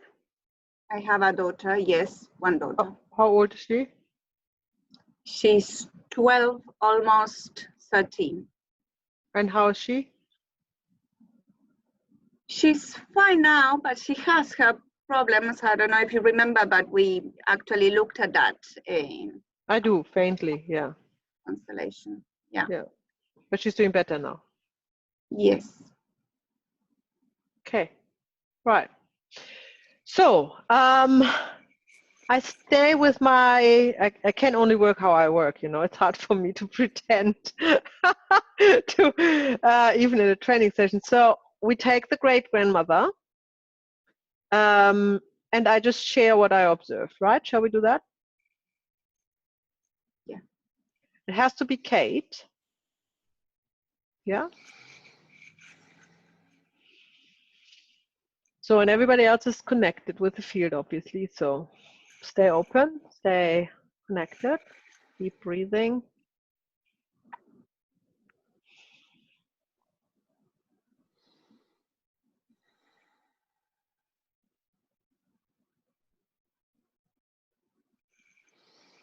And then look at Kate.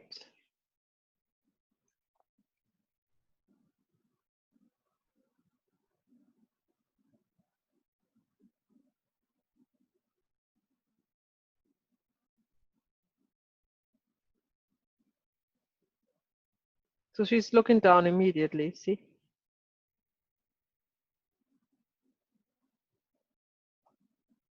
She's very much drawn to the death. Can you feel a movement, Kate? I want to lie down. Yes, completely, like very, very obvious. Okay. And I'm very sad. Very sad. Yeah. So you might now think, if you wouldn't be if you would be untrained, she's just like showing us the energy when she was actually dying. But the thing is, the soul is showing us what happened before she died. You know? So the dynamic, why she actually chose to die, not the actual death. You understand what I'm saying? Yeah. Okay.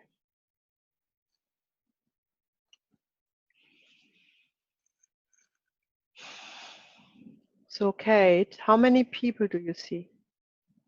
Whom are you looking at?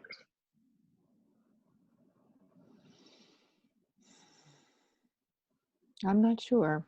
I want to say 2, but I don't. Yeah, we'd I always don't know. take the first. That's very important, right? The field is always guiding you. Take the first, even if it you don't know where it's coming from or why. It's 2. Okay, so we take Nam Shakti and Ali. Can you please unmute yourself?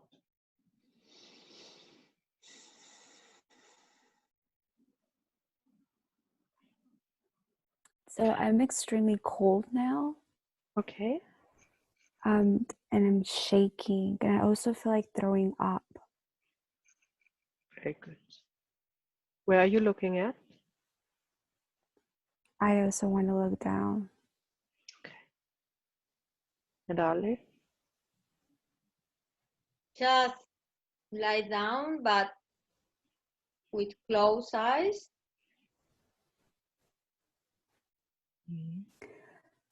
And I feel extremely sad. Like I just want to cry. Yeah. Very good. Very good. Does any one of you feel a connection to Kate? No? Ali? I can feel she's looking me. Okay. She's seen me, but nothing else. Just her eyes. Okay, so what I see is she's looking at 2 dead persons which are not her children. Yeah? Because that would look different. There's no connection from the children to her. They don't want her attention or anything like that. Yeah? So we can exclude a case where she had 2 children, lost 2 children. That doesn't seem to be the case. So this is why we have to do, we have a dynamic here, right? An entanglement. So she's entangled with somebody who's actually lost his children, right? And we take Tracy and bring Tracy in. Okay. Maya, I'm feeling cold on my left side. Very good. Very cold. One arm, very cold. Mm-hmm. Very good. Tracy, where do you stand in relationship to Kate?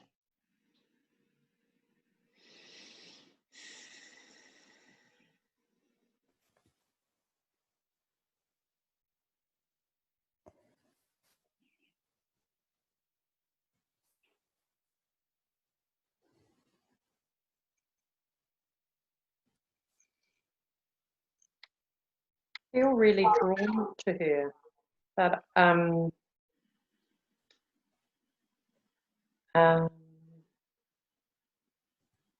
there's sort of almost a feeling of a compulsion or an obsession or a real. She's absolutely in my focus. Very good. So you see exactly that. You see this, here is the rather me than you dynamic, exactly what we're talking about. Of course, the field would give us that, right? Because the person who is responsible for the death, Tracy, is not looking at the victims, it's looking at the entangled person, Kate. Asking her to do it for her, right? That is the dynamic. Here you see it, right?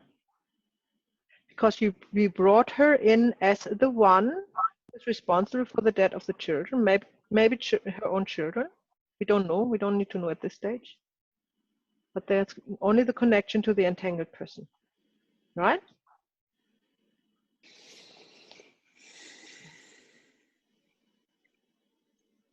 Now remember, what we have to do is now acknowledging that this is an entanglement. And we see if we are right, if Kate can actually say that. So I ask Kate to say to Tracy, rather I die than you.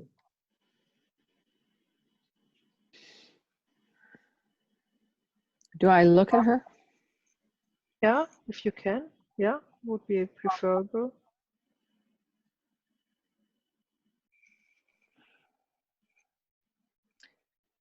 Rather I die than you. Now look at her face expression. Yeah. So that seems to be correct. Say it again. Rather I die than you. Let's rephrase and say, I do it for you. I do it for you. Out of love for you. Out of love for you.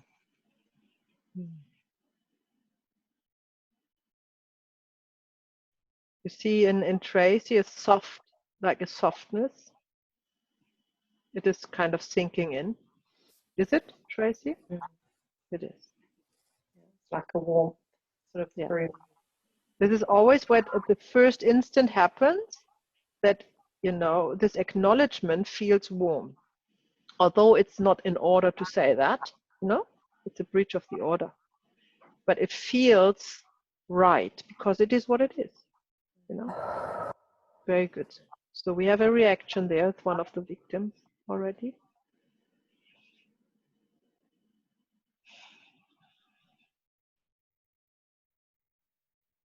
We just let it sink in, give them time, because the words have been said. and something will come into motion.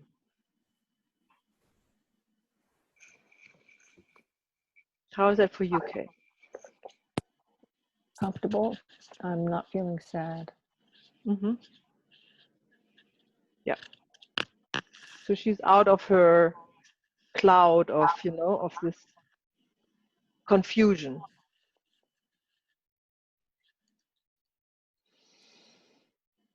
Because now she knows it's not her thing, it's somebody else's. Now we have to see how the movement is in Tracy. I see you're looking somewhere. Where is it? Looking at both of them now. Yeah. Very good. And I can see now Shakti has closed the eyes. Right? No? It looks No, like it. No. I feel Well, better. you feel better? Mm-hmm. Yeah. I don't feel sad anymore. I don't feel cold either. Very good. And look at Tracy. And say When to she her. first, Yeah? go ahead. No, When she first came in, I felt very drawn to her, like I wanted her. Exactly. And that's what you say now. You say to her, you belong to me. Or You to belong us. to me. You belong to us. Now look at Tracy, she's smiling. Can you see that? That's it. So that's the right thing. That's where the healing is. Ali had opened the eyes, so you say that as well to Tracy. Ali, you belong to us.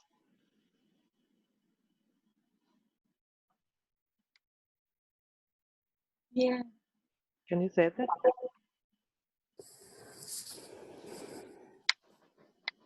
You belong to us. Mm-hmm.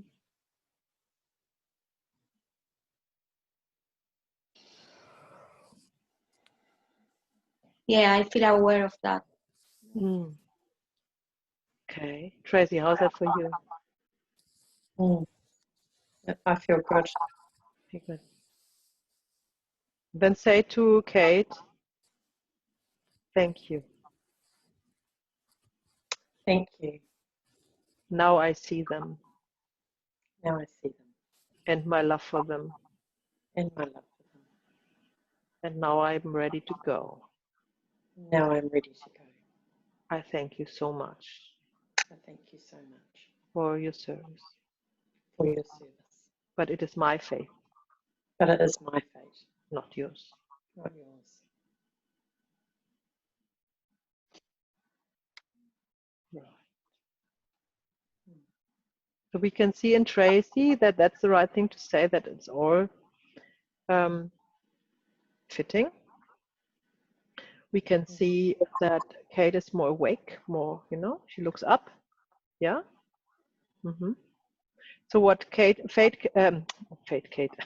what Kate now can say to Tracy is, one of the other sentences of resolution is, I honor you and your fate. I honor you and your fate. Yes. And now she can smile. That's it. Very good. And I leave it with you. And I'll leave it with you. I have nothing to do with it. I have nothing to do with it. And I now see it. And I now see that.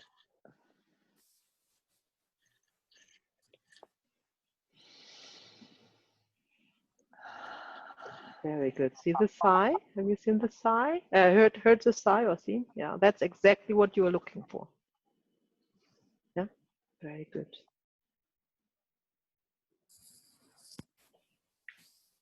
So now Tracy, Namshakti and Ale, I would like you to see in front of your inner eyes how you are, how you are embracing each other and lying down together.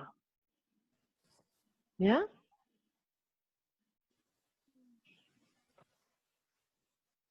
And Kate, I would like you to see that, to watch it.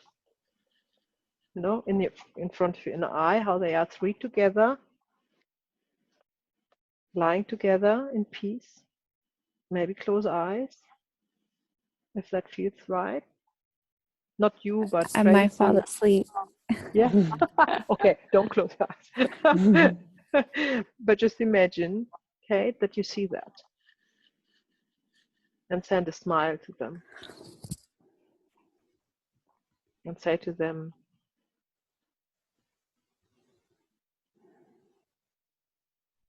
I can go now. I can go now. And leave you in peace. And leave you in peace. There's nothing more to do for me. There's nothing more for me to do. And then you turn around. And then you look at, now we have to either swap roles or, now you look at Mariella. Mariella, you're swapping and you're stepping into the role of your grandmother. Because Kate is the great grandmother. Yeah? So you're the grandmother. Look at her.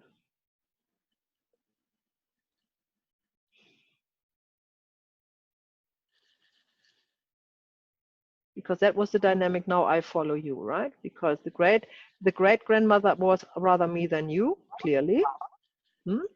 But now the daughter wants to follow the mother. The daughter wants to follow the mother. So that's a I follow you dynamic, which we haven't actually talked about, but that's what you then see. Same with the brother, obviously. So now what we do, as always, guess what? We're acknowledging what is. So Mariella, you say to Kate, I follow you. I follow you. And now, because we have already solved the entanglement, Kate can say, there is no need. There's no need. It's all done. It's all done. How's that for you, Mariella? I want to say I love you. That's good. That's very appropriate. Say that. I love you.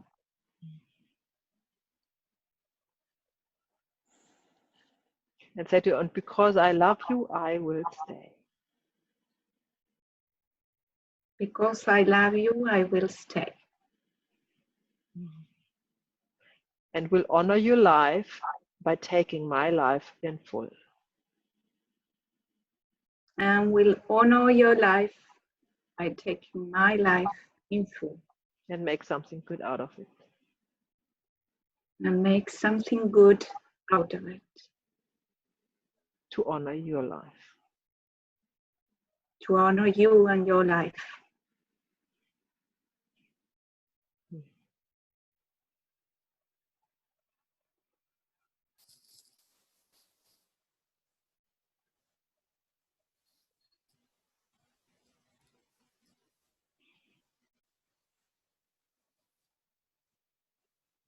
Okay.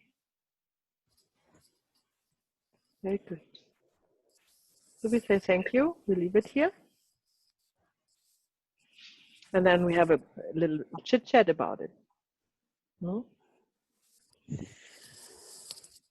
So tell me your observations or questions. I want to start with Tracy because you were so mind-headed, and now that you see it, is that more clear? Yeah. It's always good to have a practical example. Yeah. Yeah. So it's not complex, isn't it? No. No. And this will repeat and repeat. This is in 20 years also the same. It will just repeat and repeat and repeat with the different people, different times, but always the same dynamics. Can I ask a question? Yeah. How did you know it was children and not somebody else during the war or whatever? Okay, good.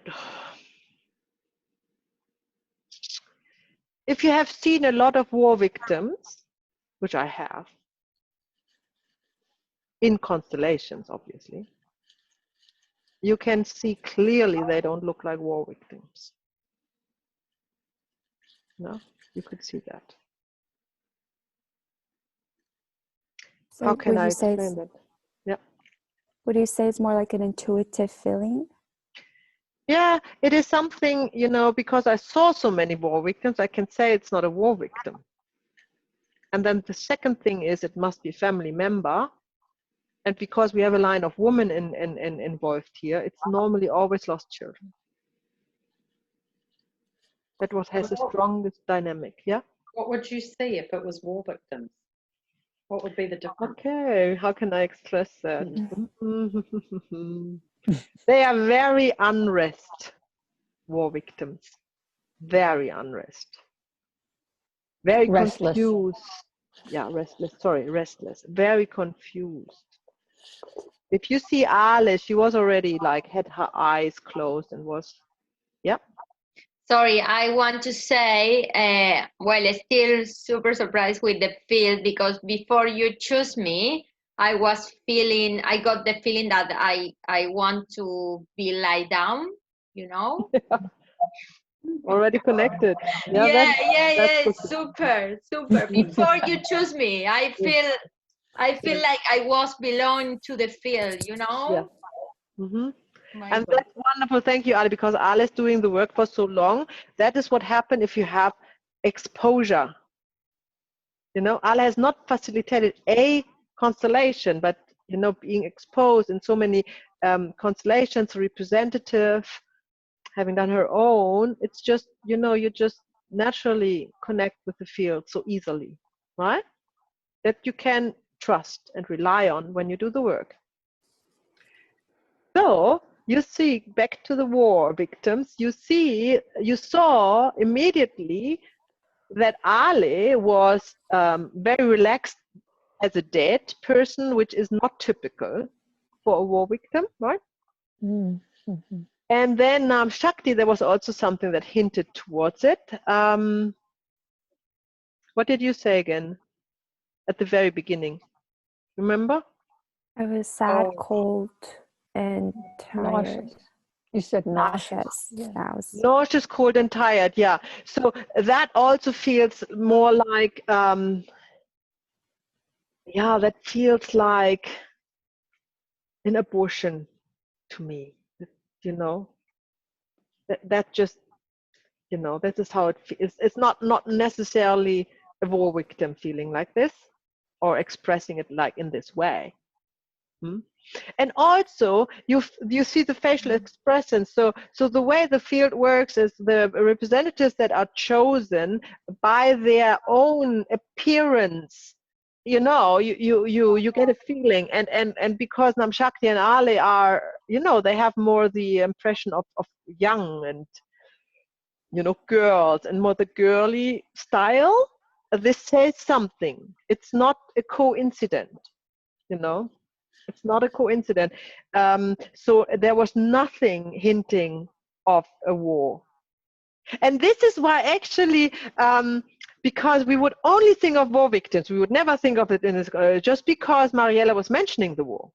Mm-hmm. Mm-hmm. Otherwise, we would not even consider that in this constellation. So we are deceived by the story. See, it hasn't helped us a bit, you know? And this is very important that you understand that. The stories of your clients do not help. They will always sidetrack you. Of course, that's nothing bad, right? This is normal. This is what happens. This is not, you know, nothing personal. This is what happens. So when you are facilitating, you want to not shut off the client, but you want to Close you know, the say, story. close it and say, okay, I have enough. Let's start. Mm. Let's not go further. Okay, good observation. What else have you observed? Please use this time together to talk about it, so you can refine your observation. Well, I had a cold side. I guess it came on when, I think it was, when you introduced the two women. Yeah. I got really cold on my left side. So a cold side is always somebody is missing. Yeah. and the left side is a women. Oh, okay. That was another hint why this couldn't be war victims, because the women were not in war in the First World War. Okay. All right? So it's not that the person is on the left, it's that it's a woman. Missing. Uh-huh. Yeah. Okay. So we had to bring a woman in.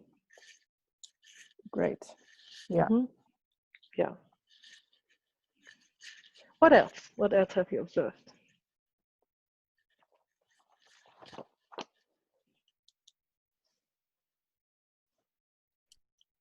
Can the aborted child feel very sad because I feel like crying? Very sad. Yeah. Because it wanted to live. No? If it wouldn't want to live, it would be a miscarriage. Hmm. But aborted children want to live. This is why Berthellinger said that's a murder. You know, because a child is innocent, you cannot do anything against it. And that's not moral. Of course, I personally am pro-choice and everything, of course, yeah. So this is not a moral thing. It's just what you see, the soul movement, yeah? So the soul movement is the aborted child wants to live. It's very sad that it cannot live. Yeah. Yeah. While a wild guess, but probably not as wild, while I would say Ale could have been a miscarriage. Yeah. Definitely. Mm. Mm. Also, when you say nauseous and things, that is fear, right? It's a sign of fear. So the child in the womb of the mother obviously is connected with the mother and feels this thoughts that she wants to abort the child, or she has to. She might not want it. No.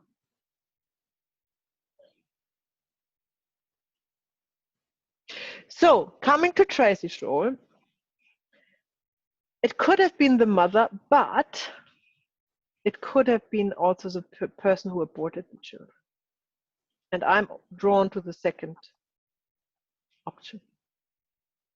Because we talked about angel maker and abductee. So if we would have give her a room, maybe she would have made this. Yeah, I saw that very often, constellations in Germany. In this time, you know, think about the time when it was. Mm-hmm. There was no doctor. There was a great risk to abort a child. And there was only women doing that, you know, with tools, who knows, and some women survived and some didn't. There was the time, you know. I felt a lot of love to the two once I could see them. Mm-hmm. Would I have felt that if I'd been the aborter? It could be the mother, definitely, with this love would hint towards the mother. Hmm? I felt like when I was when you were talking about us lying down, I really felt like I was embracing them both. But that's also what a perpetrator does. So if you would have represented the person who was aborting, that would be the same dynamic. Because the perpetrator always wants to lie down with the victims. And in the case of the abortion, the perpetrator is the one who's aborting and the mother is, you know, both. They're complicit in this. So if we would have more people, we would have, it's not important. You see, for the dynamic, it wasn't important. So why would we bother, you know? But it's nice for the training purpose to discuss things and the possibilities. But you can see it is not important to find out if it's the mother or the angel maker, no? Because the dynamic has been solved. Hmm. So who was Tracy? Was she the grandmother or? So she was either no, we don't know if this is the great. It could be more generations than that. We don't know. It could be 7 generations back. one woman from the family system who has aborted one child and lost a child, or her complicit who has helped her, right? So Kate was representing the great-grandmother, and she was entangled with somebody before her. Got How it. many generations, we don't know. Or you think it was someone in the family as opposed to a friend that she helped abort, or Has to. It's not a family member otherwise. Of course, when it's an angel maker, is coming into the family system as perpetrator, right? uh-huh. So it's part of the family system as not as a blood related. Oh, not as a server, but as a perpetrator, someone who's harming, Yeah, somebody's who obviously taking killing, life. a murder, right? And again, no morals here. This person, whoever we saw, was probably in a desperate situation. We are not judging that at all, right? So don't never go down this line to judge that. That is not our concern. It's not. We don't say murdering is bad or good. It's just what it is. It's taking someone else's life. And as you can see, very good represented by Nam Shakti, the fear, this nauseousness and this coldness, that is fear, has to be an act of aggression to take life. Because when we talk about fear, we always talk in the end of the fear of death. That's the source of fear in every way, shape, or form.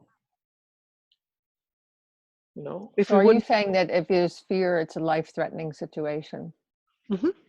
If Uh-huh. in a constellation, if you see signs of fear, that is definitely a victim who is guaranteed death, who has experienced death. Whereas Yeah. Ali seemed kind of more neutral or more accepting. Was that right? Is that how you Absolutely, felt? absolutely. Yeah. So definitely not an She didn't seem abortion. to have any emotion about it. It was just like this was how it was. Yeah, Ali? I feel super relaxed. Yeah.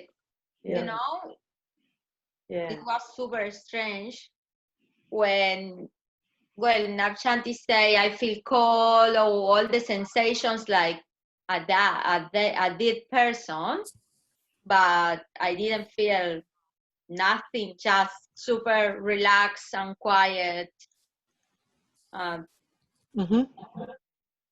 Yeah. So this is why we would say Namshakti was an abortion, Ali was a miscarriage, and Tracy was probably the mother rather than, because the angel maker would have nothing to do with the miscarriage. Mm-hmm. So, but all these thoughts about who Tracy was representing are futile because it wouldn't help and hasn't helped, No.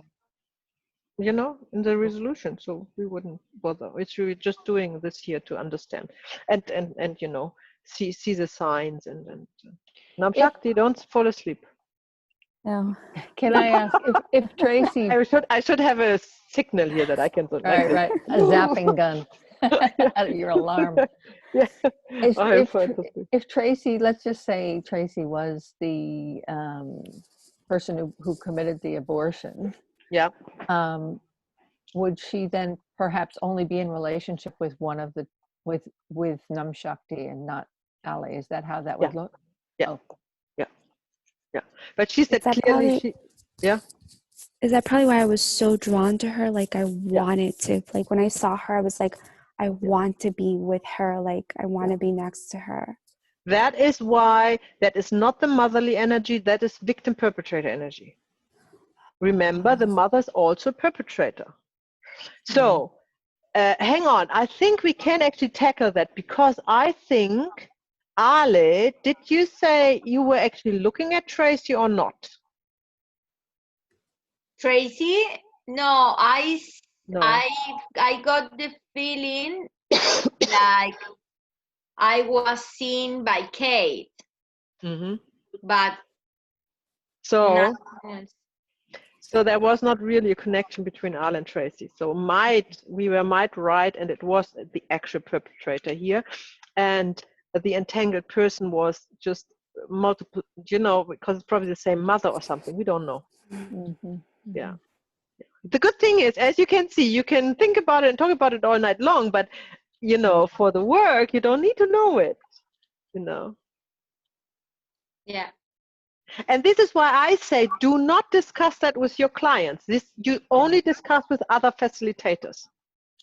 This is why I'm offering the supervision workshops. I was thinking about that, exactly that, because you want to talk about it. You need competent partners to talk about it, but you cannot talk about it with your clients, right? It would be completely inappropriate. It would also probably disturb the healing process, no? Yes. Confused. And would give them something to think about, which you definitely don't want. The best constellations, if I can say that, was when the people went out. They had this, like the last comment was from the workshop. They were hugging and kissing all day, and then they go about their life and they completely forget about the constellation. But something is lifted, and they are like their life is going in another direction towards more freedom and happiness all of a sudden because of the constellation. That's what you want. That's the work. Actually, she mentioned that. She said to me when she gave me the feedback on the same day of the concert. That's actually interesting. The same day of the workshop, which was 23rd of September, August. She texted me and said, about that, which I quoted, that she felt so, and then she said she would like to talk to me about it, and she has questions, and if she can call me, or if she, what she can do now with all of this energy and all of this, what she felt there. It was her first family constellation workshop. And then I just wrote back to her, like, you could, just go with the process, book another workshop if you feel like it, or a one-on-one session, or we can talk, but then next week. I'd never say we can talk now an hour. So I thought, if you want to talk to me, talk next week. So she never got in touch with me next week. So before I wanted to quote her, I just texted her quickly if that's okay. And if she still wants to talk with me. And she said, oh my gosh, I've completely forgotten about you. I'm going to my Vipassana. I'm happy. I've got a place at Vipassana. I'm very excited about that. That's that's how it works. You are not being rewarded by your clients because they will forget you. And that's the best thing that can happen to you.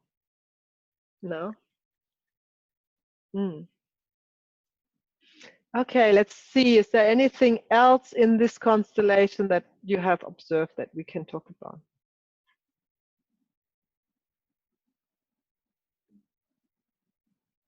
I was interested in Mariela's response to us talking about it, because that's kind of making it interesting to after what you've just said, like how's it been for us to be analysing it? Yeah. Given that it's your... It's okay. I mean, I think it's possibly better not to talk about it too much, but it's a training, so it's expected. But yes, it would make sense not to discuss it too much. It takes energy away.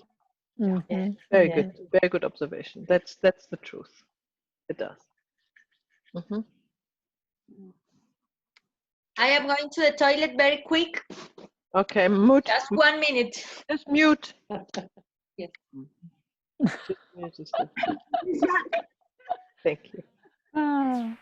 So if we didn't constellate this, like, how would this played out in Mariela's life? Like,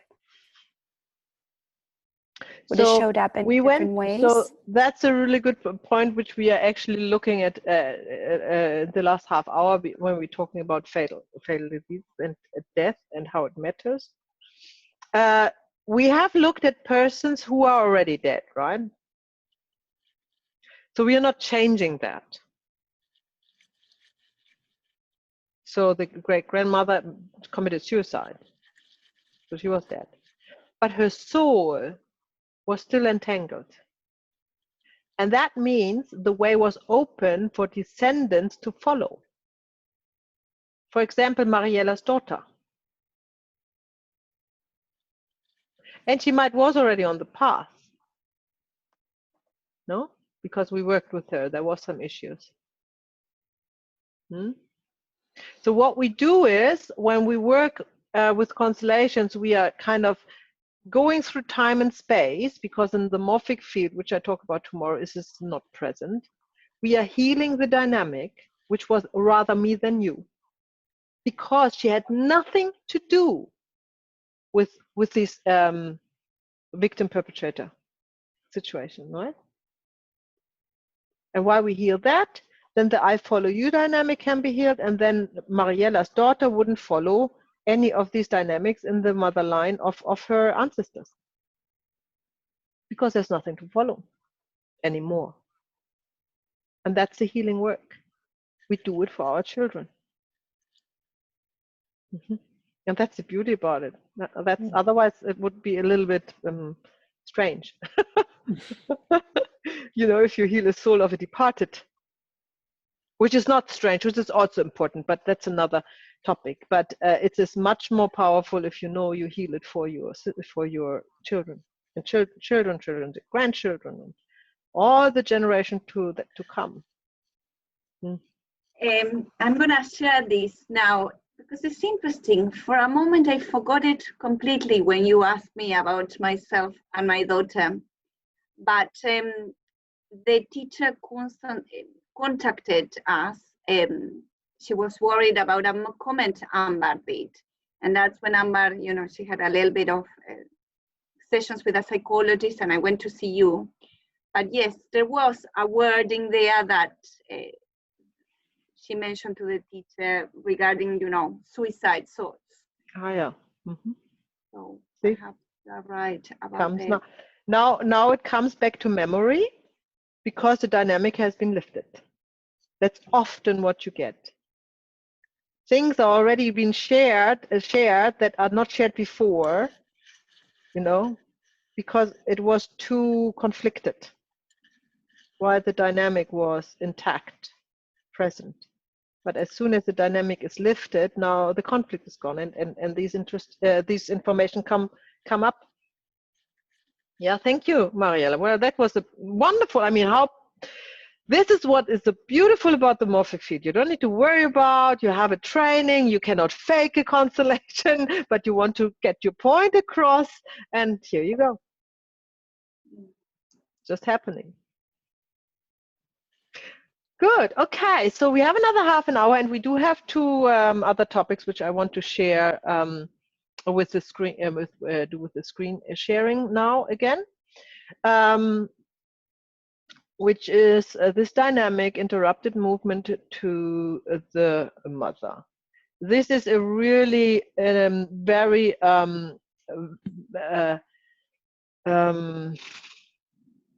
this is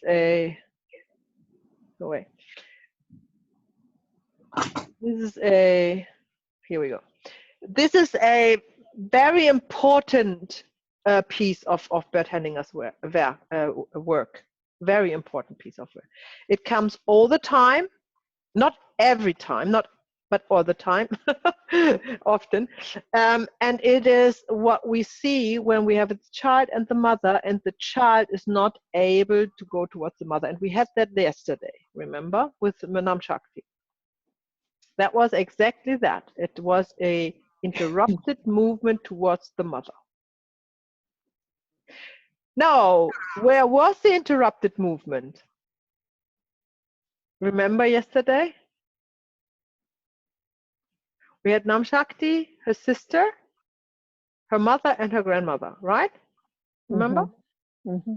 Where was the interrupted movement from child to mother? Was it the breastfeeding? That was the other, but where was the stuck energy? Where was the energy stuck? From the grandmother to the mother. from the mother to the grandmother. Yes. Yeah, correct.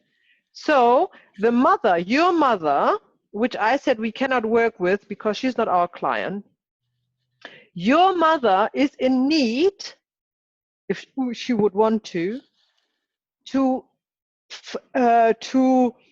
finish or finalize the interrupted movements towards her mother. Now Which she I would tell you, never do because she's evangelist. so then it's not our concern, because as you can see, that's interesting that you say that, because we could bypass and get you and your sister to get, you know, movement towards your grandmother, which was possible. So you are not suffering from that, and you're not giving that to your children. Yeah. But your mother is still stuck in this dynamic. But that's completely and entirely her life. Yeah. But it's a good example, and this is why I want to take it, because we saw it yesterday, and it's not so theoretical. So, an interrupted movement towards the mother, meaning the natural draw of a child to the mother comes with birth, right? The birth energies are allowing the child to leave the womb, the safe haven, so to speak, go in the unknown, first trauma, by the way, go in the unknown, and then is kind of, you know, carried or fetched or whatnot out of the blue by the mother that the child only knows from inside, so from another, completely another perspective, you know, and allowed to be nurtured at her breast. And this movement is continuing at least 3 years, sometimes longer. The longest would be probably 7. So in these years, when the child is in the theta state, it is depending from the mother, right? In any way, shape, or form. It needs the nourishment, needs the warmth, needs the shelter, needs everything from the mother. Now, if there is an incident that the child is not with the mother, a classical example is that the child or the mother fell ill and has to go to hospital and separated. Nowadays it's not separated anymore, but in former days they have been separated. They not, you know, they didn't put a bed in the clinic room. Put them in different rooms. Yeah. But also the incubator. The incubator is one thing as well. But nowadays you kind of sleep with your baby in the hospital. But you know, 20 years ago or 50 years ago, that wasn't happening. They were just, you know, ripped apart, baby in hospital or mother in hospital, baby at home or mother at home. And then, you know, and this is for the child, for the baby, for the child, a trauma. The baby fears for its life. Because the natural instinct is moving towards the mother, you know, finding the nourishing breast, moving towards the mother. That's an energy. It wants to move towards the mother, and it cannot move towards the mother because it cannot find the mother. It's not there. And this is a deeply traumatic experience. And this is where the stream of love is interrupted, where the child, because as a self-defense mechanism, closes in and says, oh, I don't need my mother anymore. You know, I see how I can survive otherwise. And obviously the child has survived because it's your client as an adult. So somebody else has taken care of it, but it's not the mother, and the energy is still there. And we will talk about that in depth in the 4th module, because it has a lot to do with Malcolm Southwood is also teaching, and it's more energy work than anything else. But completely independent, Bert Hellinger has developed the whole system in the context of family constellation, independent from others like Malcolm Southwood. So it's a great truth in that. So it's undeniable. You know, that's the greatest trauma the children have, and it happens often. I mean, how often happens? I mean, completely unconscious. I mean, it just things happen, right? It's like life wants to create that to makes it more interesting somehow. So then, in an adult person, when you have a constellation and you see that a child cannot move towards the mother, you know there was an interruption in early years. And the nourishment has not passed down completely because it was interrupted, and then the child shut off because it wanted to survive. It needed to shut off and say, no, I don't need my mother anymore. I don't need her nourishment. I don't need. And then the stream of love was interrupted. There was this big rock plop down in the river again. So the child is lacking life force, is often not successful in the job or in the partnership, or you know, it's sometimes it's lifeless. It has disease. It's not fatal diseases, but it's always weak. All these happen. It's just the life forces are not fully present in this child, and there is always a gosh, what is the English word? A resentment against the mother. In the family constellation, not necessarily outside, but in the family constellation, that the representative cannot go to the mother and say, please. That's the problem. And this is where we start. It's probably Nam Shakti, what you said in your constellation, what she's doing is rebirthing. This is a little bit similar. You have to guide the representative of the child gently, that it is able to go towards the mother. And the best thing is to find the age or the state when this actually happened. But it's not important because it happens in the first 7 years, and you just make the representative small, so it's a small child. And they often tell you, oh, I'm 2 years old, or I'm 7 years old, or something. That's often the case. Or I'm just born. They feel that, you know, when they connect with the field. And then you have to allow them to move, and that can take a while, slowly towards the mother, step by step. And often, and Bert Hellinger, that looks a little bit Catholic, I have to say, let them lay down, face down, you know, with arms open, like you see some priest laying down in front of Jesus or whatnot in the church. No, like that. And then let them lay down on the belly, face down, so they cannot be possibly any smaller, and let them crawl towards the feet of the mother. Because they need to go over this inflicted barrier and need to get over this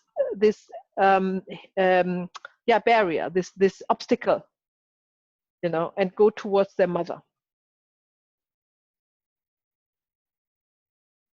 It doesn't help when the mother comes, so never allow the mother to move an inch, not even allow the mother to bend down to help the child. Nothing. The mother has to stand straight upright like a statue, right?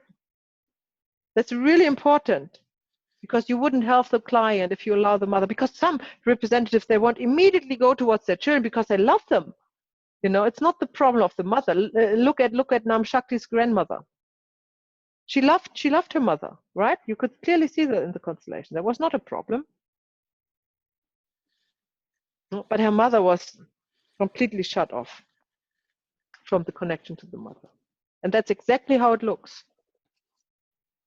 So now if we were to work with her mother, to enable her to move towards her mother, which is the grandmother, we would do exactly that. We would make her small, maybe even lie on the belly, whatever, which she probably needs because she is very religious.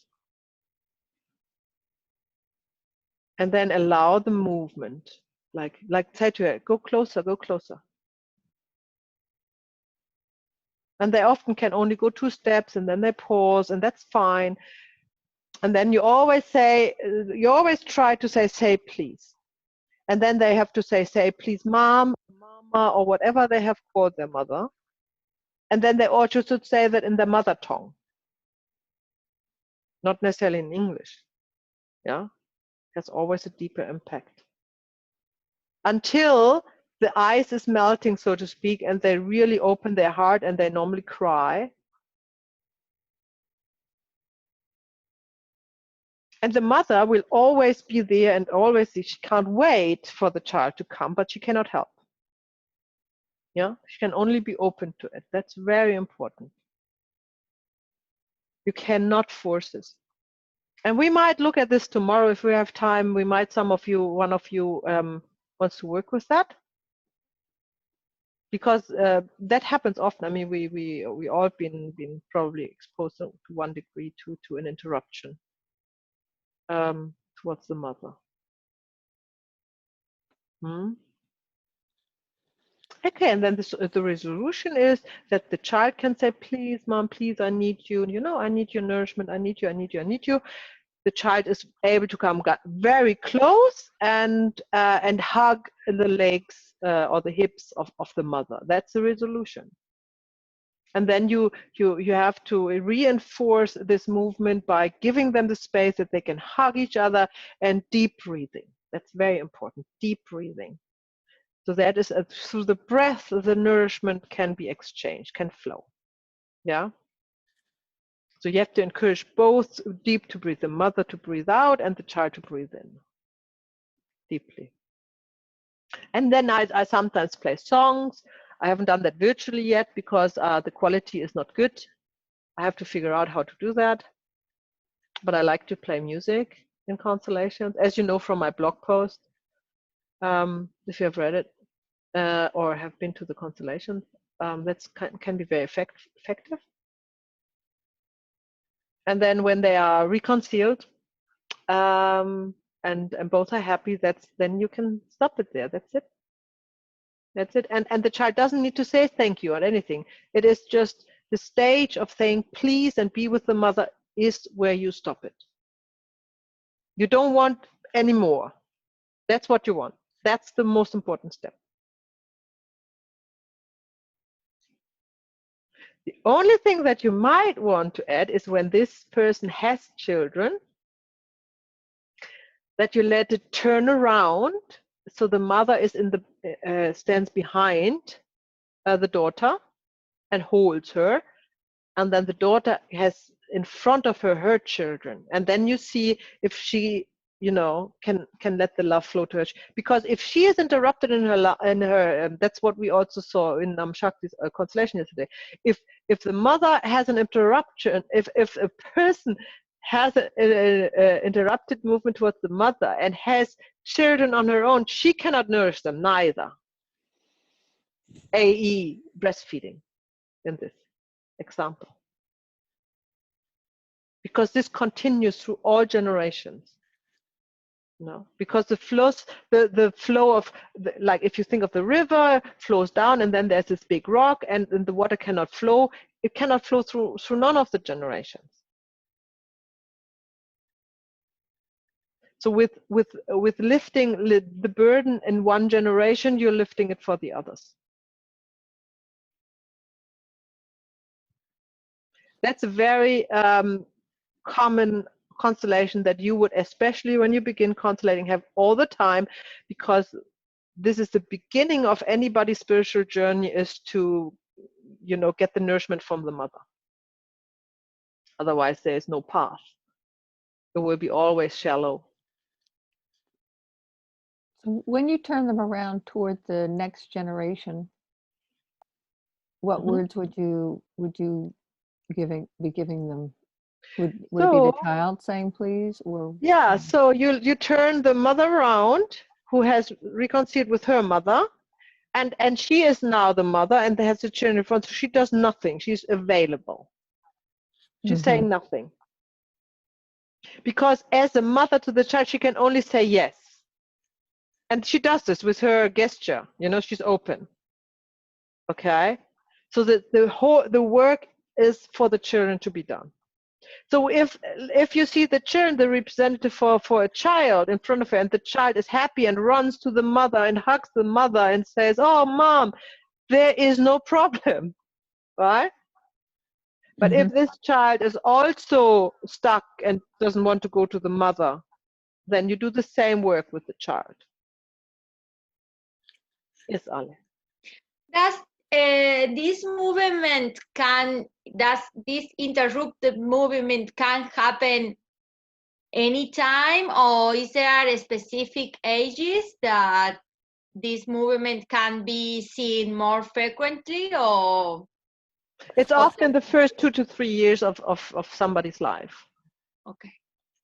But it can go probably, it can go up to, it's when the child is the most depending on the mother. So with 3 years, it develops more, it comes in another state of consciousness, and it develops a little bit more of ego and, you know, self-awareness, and feels like it actually has the capability of doing things. So, but it can, I think I remember a constellation where the child was older. So I wouldn't exclude, but definitely not older than 7. That's done, you know. But again, it doesn't matter how old they are. You don't need to know that. It's not important for the movement. So that is the interrupted movement towards the mother and how you heal it. And it is very important that you, when you start to constellate and when you start with a person or a group, that you look if that is the case. You always put the mother first. No, I have yet to see a constellation when somebody comes for the first time and there wasn't the mother in the constellation. And it's probably the first 10 constellation where the mother is in the constellation, in different, you know, situations and dynamics. It's just our deepest desire and our deepest connection, and this is why there happens so much stuff around that that needs healing. If you want to evolve, if you want to take life fully, you need to make peace with your mother. It's really important, because everything comes from the mother. That's the source for your life. Yes. So I have a client who she like hates her mother. Like she says, if my mother would die, like I wouldn't cry. And when her grandmother died, she also didn't cry. So so there must be something like this happening between their relationship, correct? How about you invite her to our next online workshop? I will. And we have a look. And we are not saying anything that we know of her case, obviously. But that would be very good to see. I think she actually will show us exactly how that looks to heal an interrupted movement towards the mother.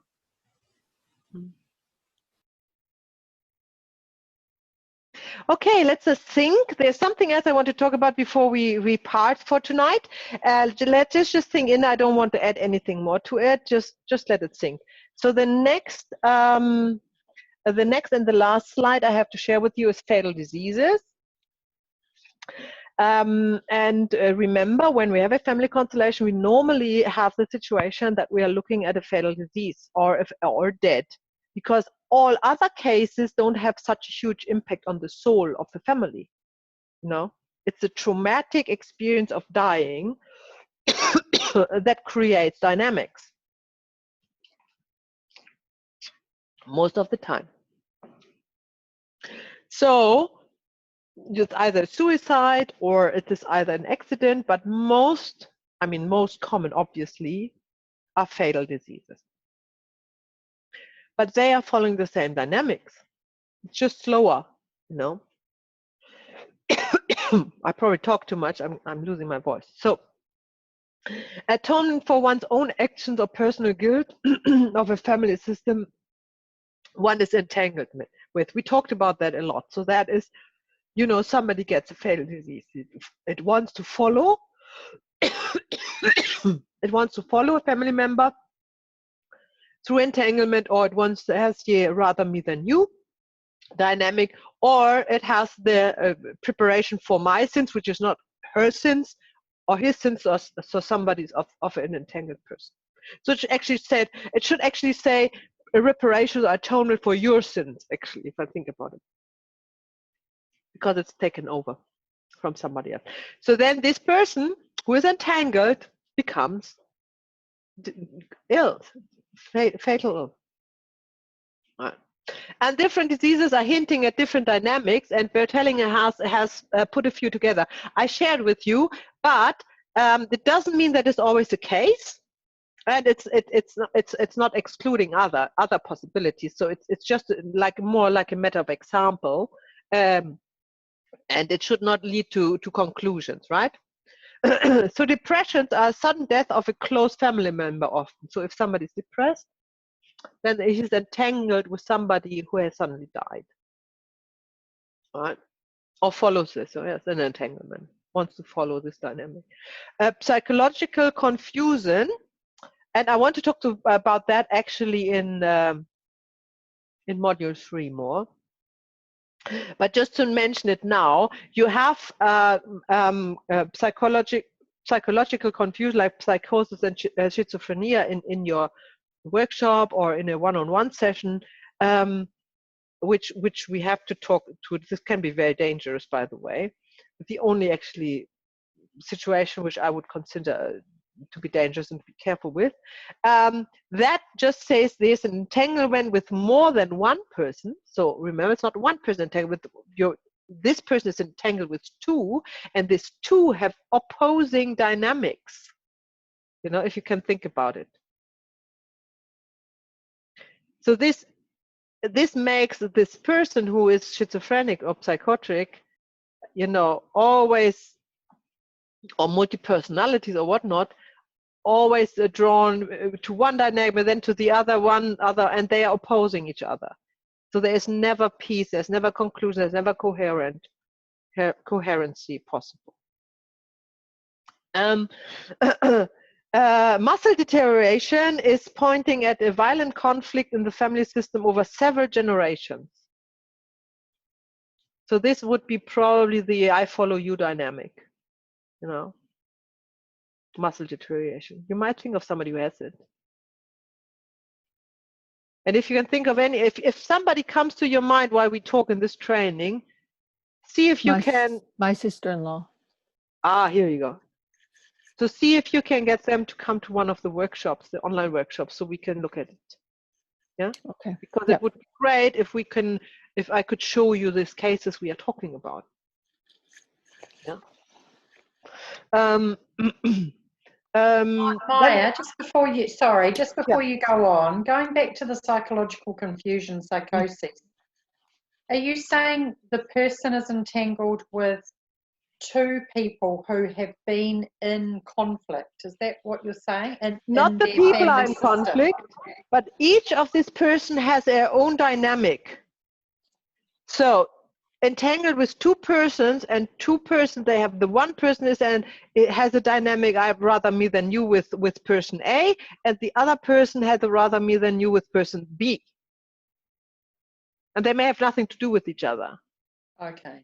But because this person is entangled with both, it can never follow one dynamic. So it's always going back and forth.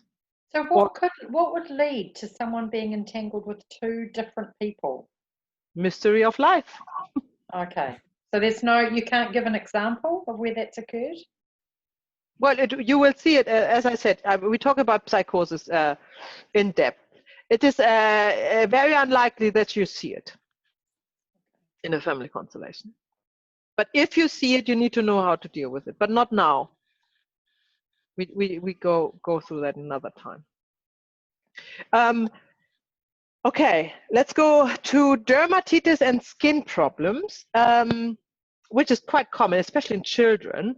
And Bert Hellinger has found out that the prior partner of one parent wasn't respected or isn't respected, and the child is entangled with this partner. And that is often a skin problem. So if you know somebody who has a child with skin problems, please ask them to come on the workshop. We can look at it and often help a lot. No. Or an adult, no, it doesn't need to be a child, obviously. Eating disorder, we talked about that already. Rejection of nourishment, often conflict in the parents. So eating disorders is generally leading to death in a suicide. It follows a dynamic, but there's also the possibility that the parents are in conflict with each other, which causes the eating disorder with the child. So that's a possibility that you look at. It's probably easier to look at it before you look for an entanglement. If your client says, my daughter has an eating disorder, or I have an eating disorder, then put the parents up and see what you see. Just see how you know, if there's a conflict that you can solve before you go further and see entanglements in other generations. When you start with constellation, you have to, you know, take your time and go one step after the other. Don't jump a step. Do what is the easiest first. No? Don't think the whole thing through. That wouldn't work. Just do the obvious thing first. And that would be, in this case, the obvious thing. If you have a eating disorder, put the parents up and see what happens.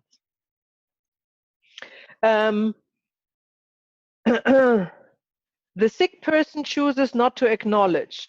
So if you're dealing with a fatal disease, obviously all these dynamics, as you know, they are all complete subconscious, and the person who is sick doesn't know anything about it. But on the subconscious level, this person makes a choice not to look at it. You know, they rather suffer than looking at the conflict. And I have an example for this, which is quite close to my heart. A friend of mine, she got breast cancer in a quite late stage, and I told her, when she said that to me, I told her, well, you know, I like to help you if you want to come on one-on-one, and you can come to me and we look at your breast cancer. You know? And we were, you know, we were friends, and she looked at me and she nodded, and she never came. She never mentioned it again. She didn't want to do it. Yeah? And then she passed away half a year later. So it is so, you know, it subconsciously, it was so hard to even think about the idea to look at it, you know, the source of the disease, that somebody rather dies than looking at it, right? It's a very strong and very common dynamic that you see in family constellations. Although if somebody comes to you, of course they want to look at it. So that's another dynamic. No. So that is what is the sick person chooses it subconsciously, not to acknowledge a person, a guilt, a boundary, a body, a soul, a task to be done, or a path to be taken. So if the client comes to you with a fatal disease, you will see one of these possibilities in the client, in the constellation for the client. And then last but not least, a word to how you work with people who have have a fatal disease. It is very important that you do not want to help heal the disease, heal this person from this disease. That's not the point here. It's a fatal disease. And you are the first person as a facilitator to acknowledge what is. You acknowledge that the death is certain. Yeah? This person is not coming to you. The soul, the family soul, is not sending this person to you to save the body. Yeah. Could I ask you, so the cases we are discussing of fatal, it must be a fatal disease, like when we say dermatitis are we talking a skin cancer? Yeah, yeah. So minor cases of dermatitis That can be wouldn't. healed. Yes. Sorry. That was confusing. Thank you. So skin disease can be healed. Cancer can also be healed.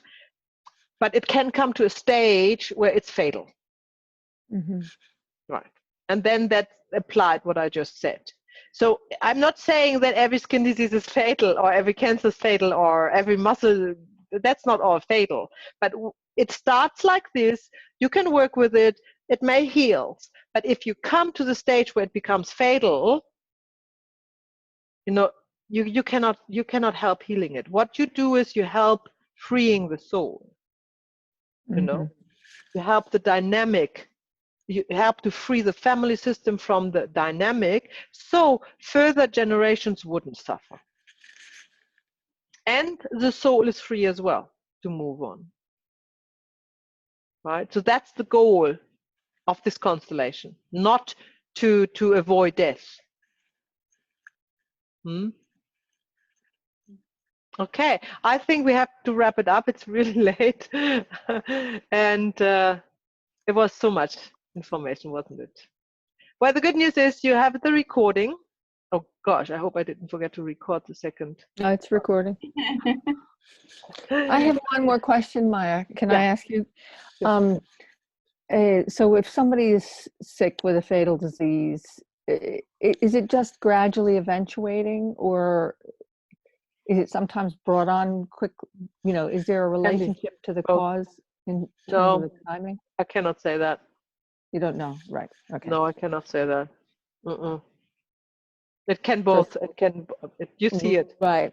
So it just presents at whatever stage it is, and you acknowledge it, even if they're not on the verge of death. The first thing you'd do would be acknowledge that It's a possibility. Yeah. It is a possibility. Right. Okay.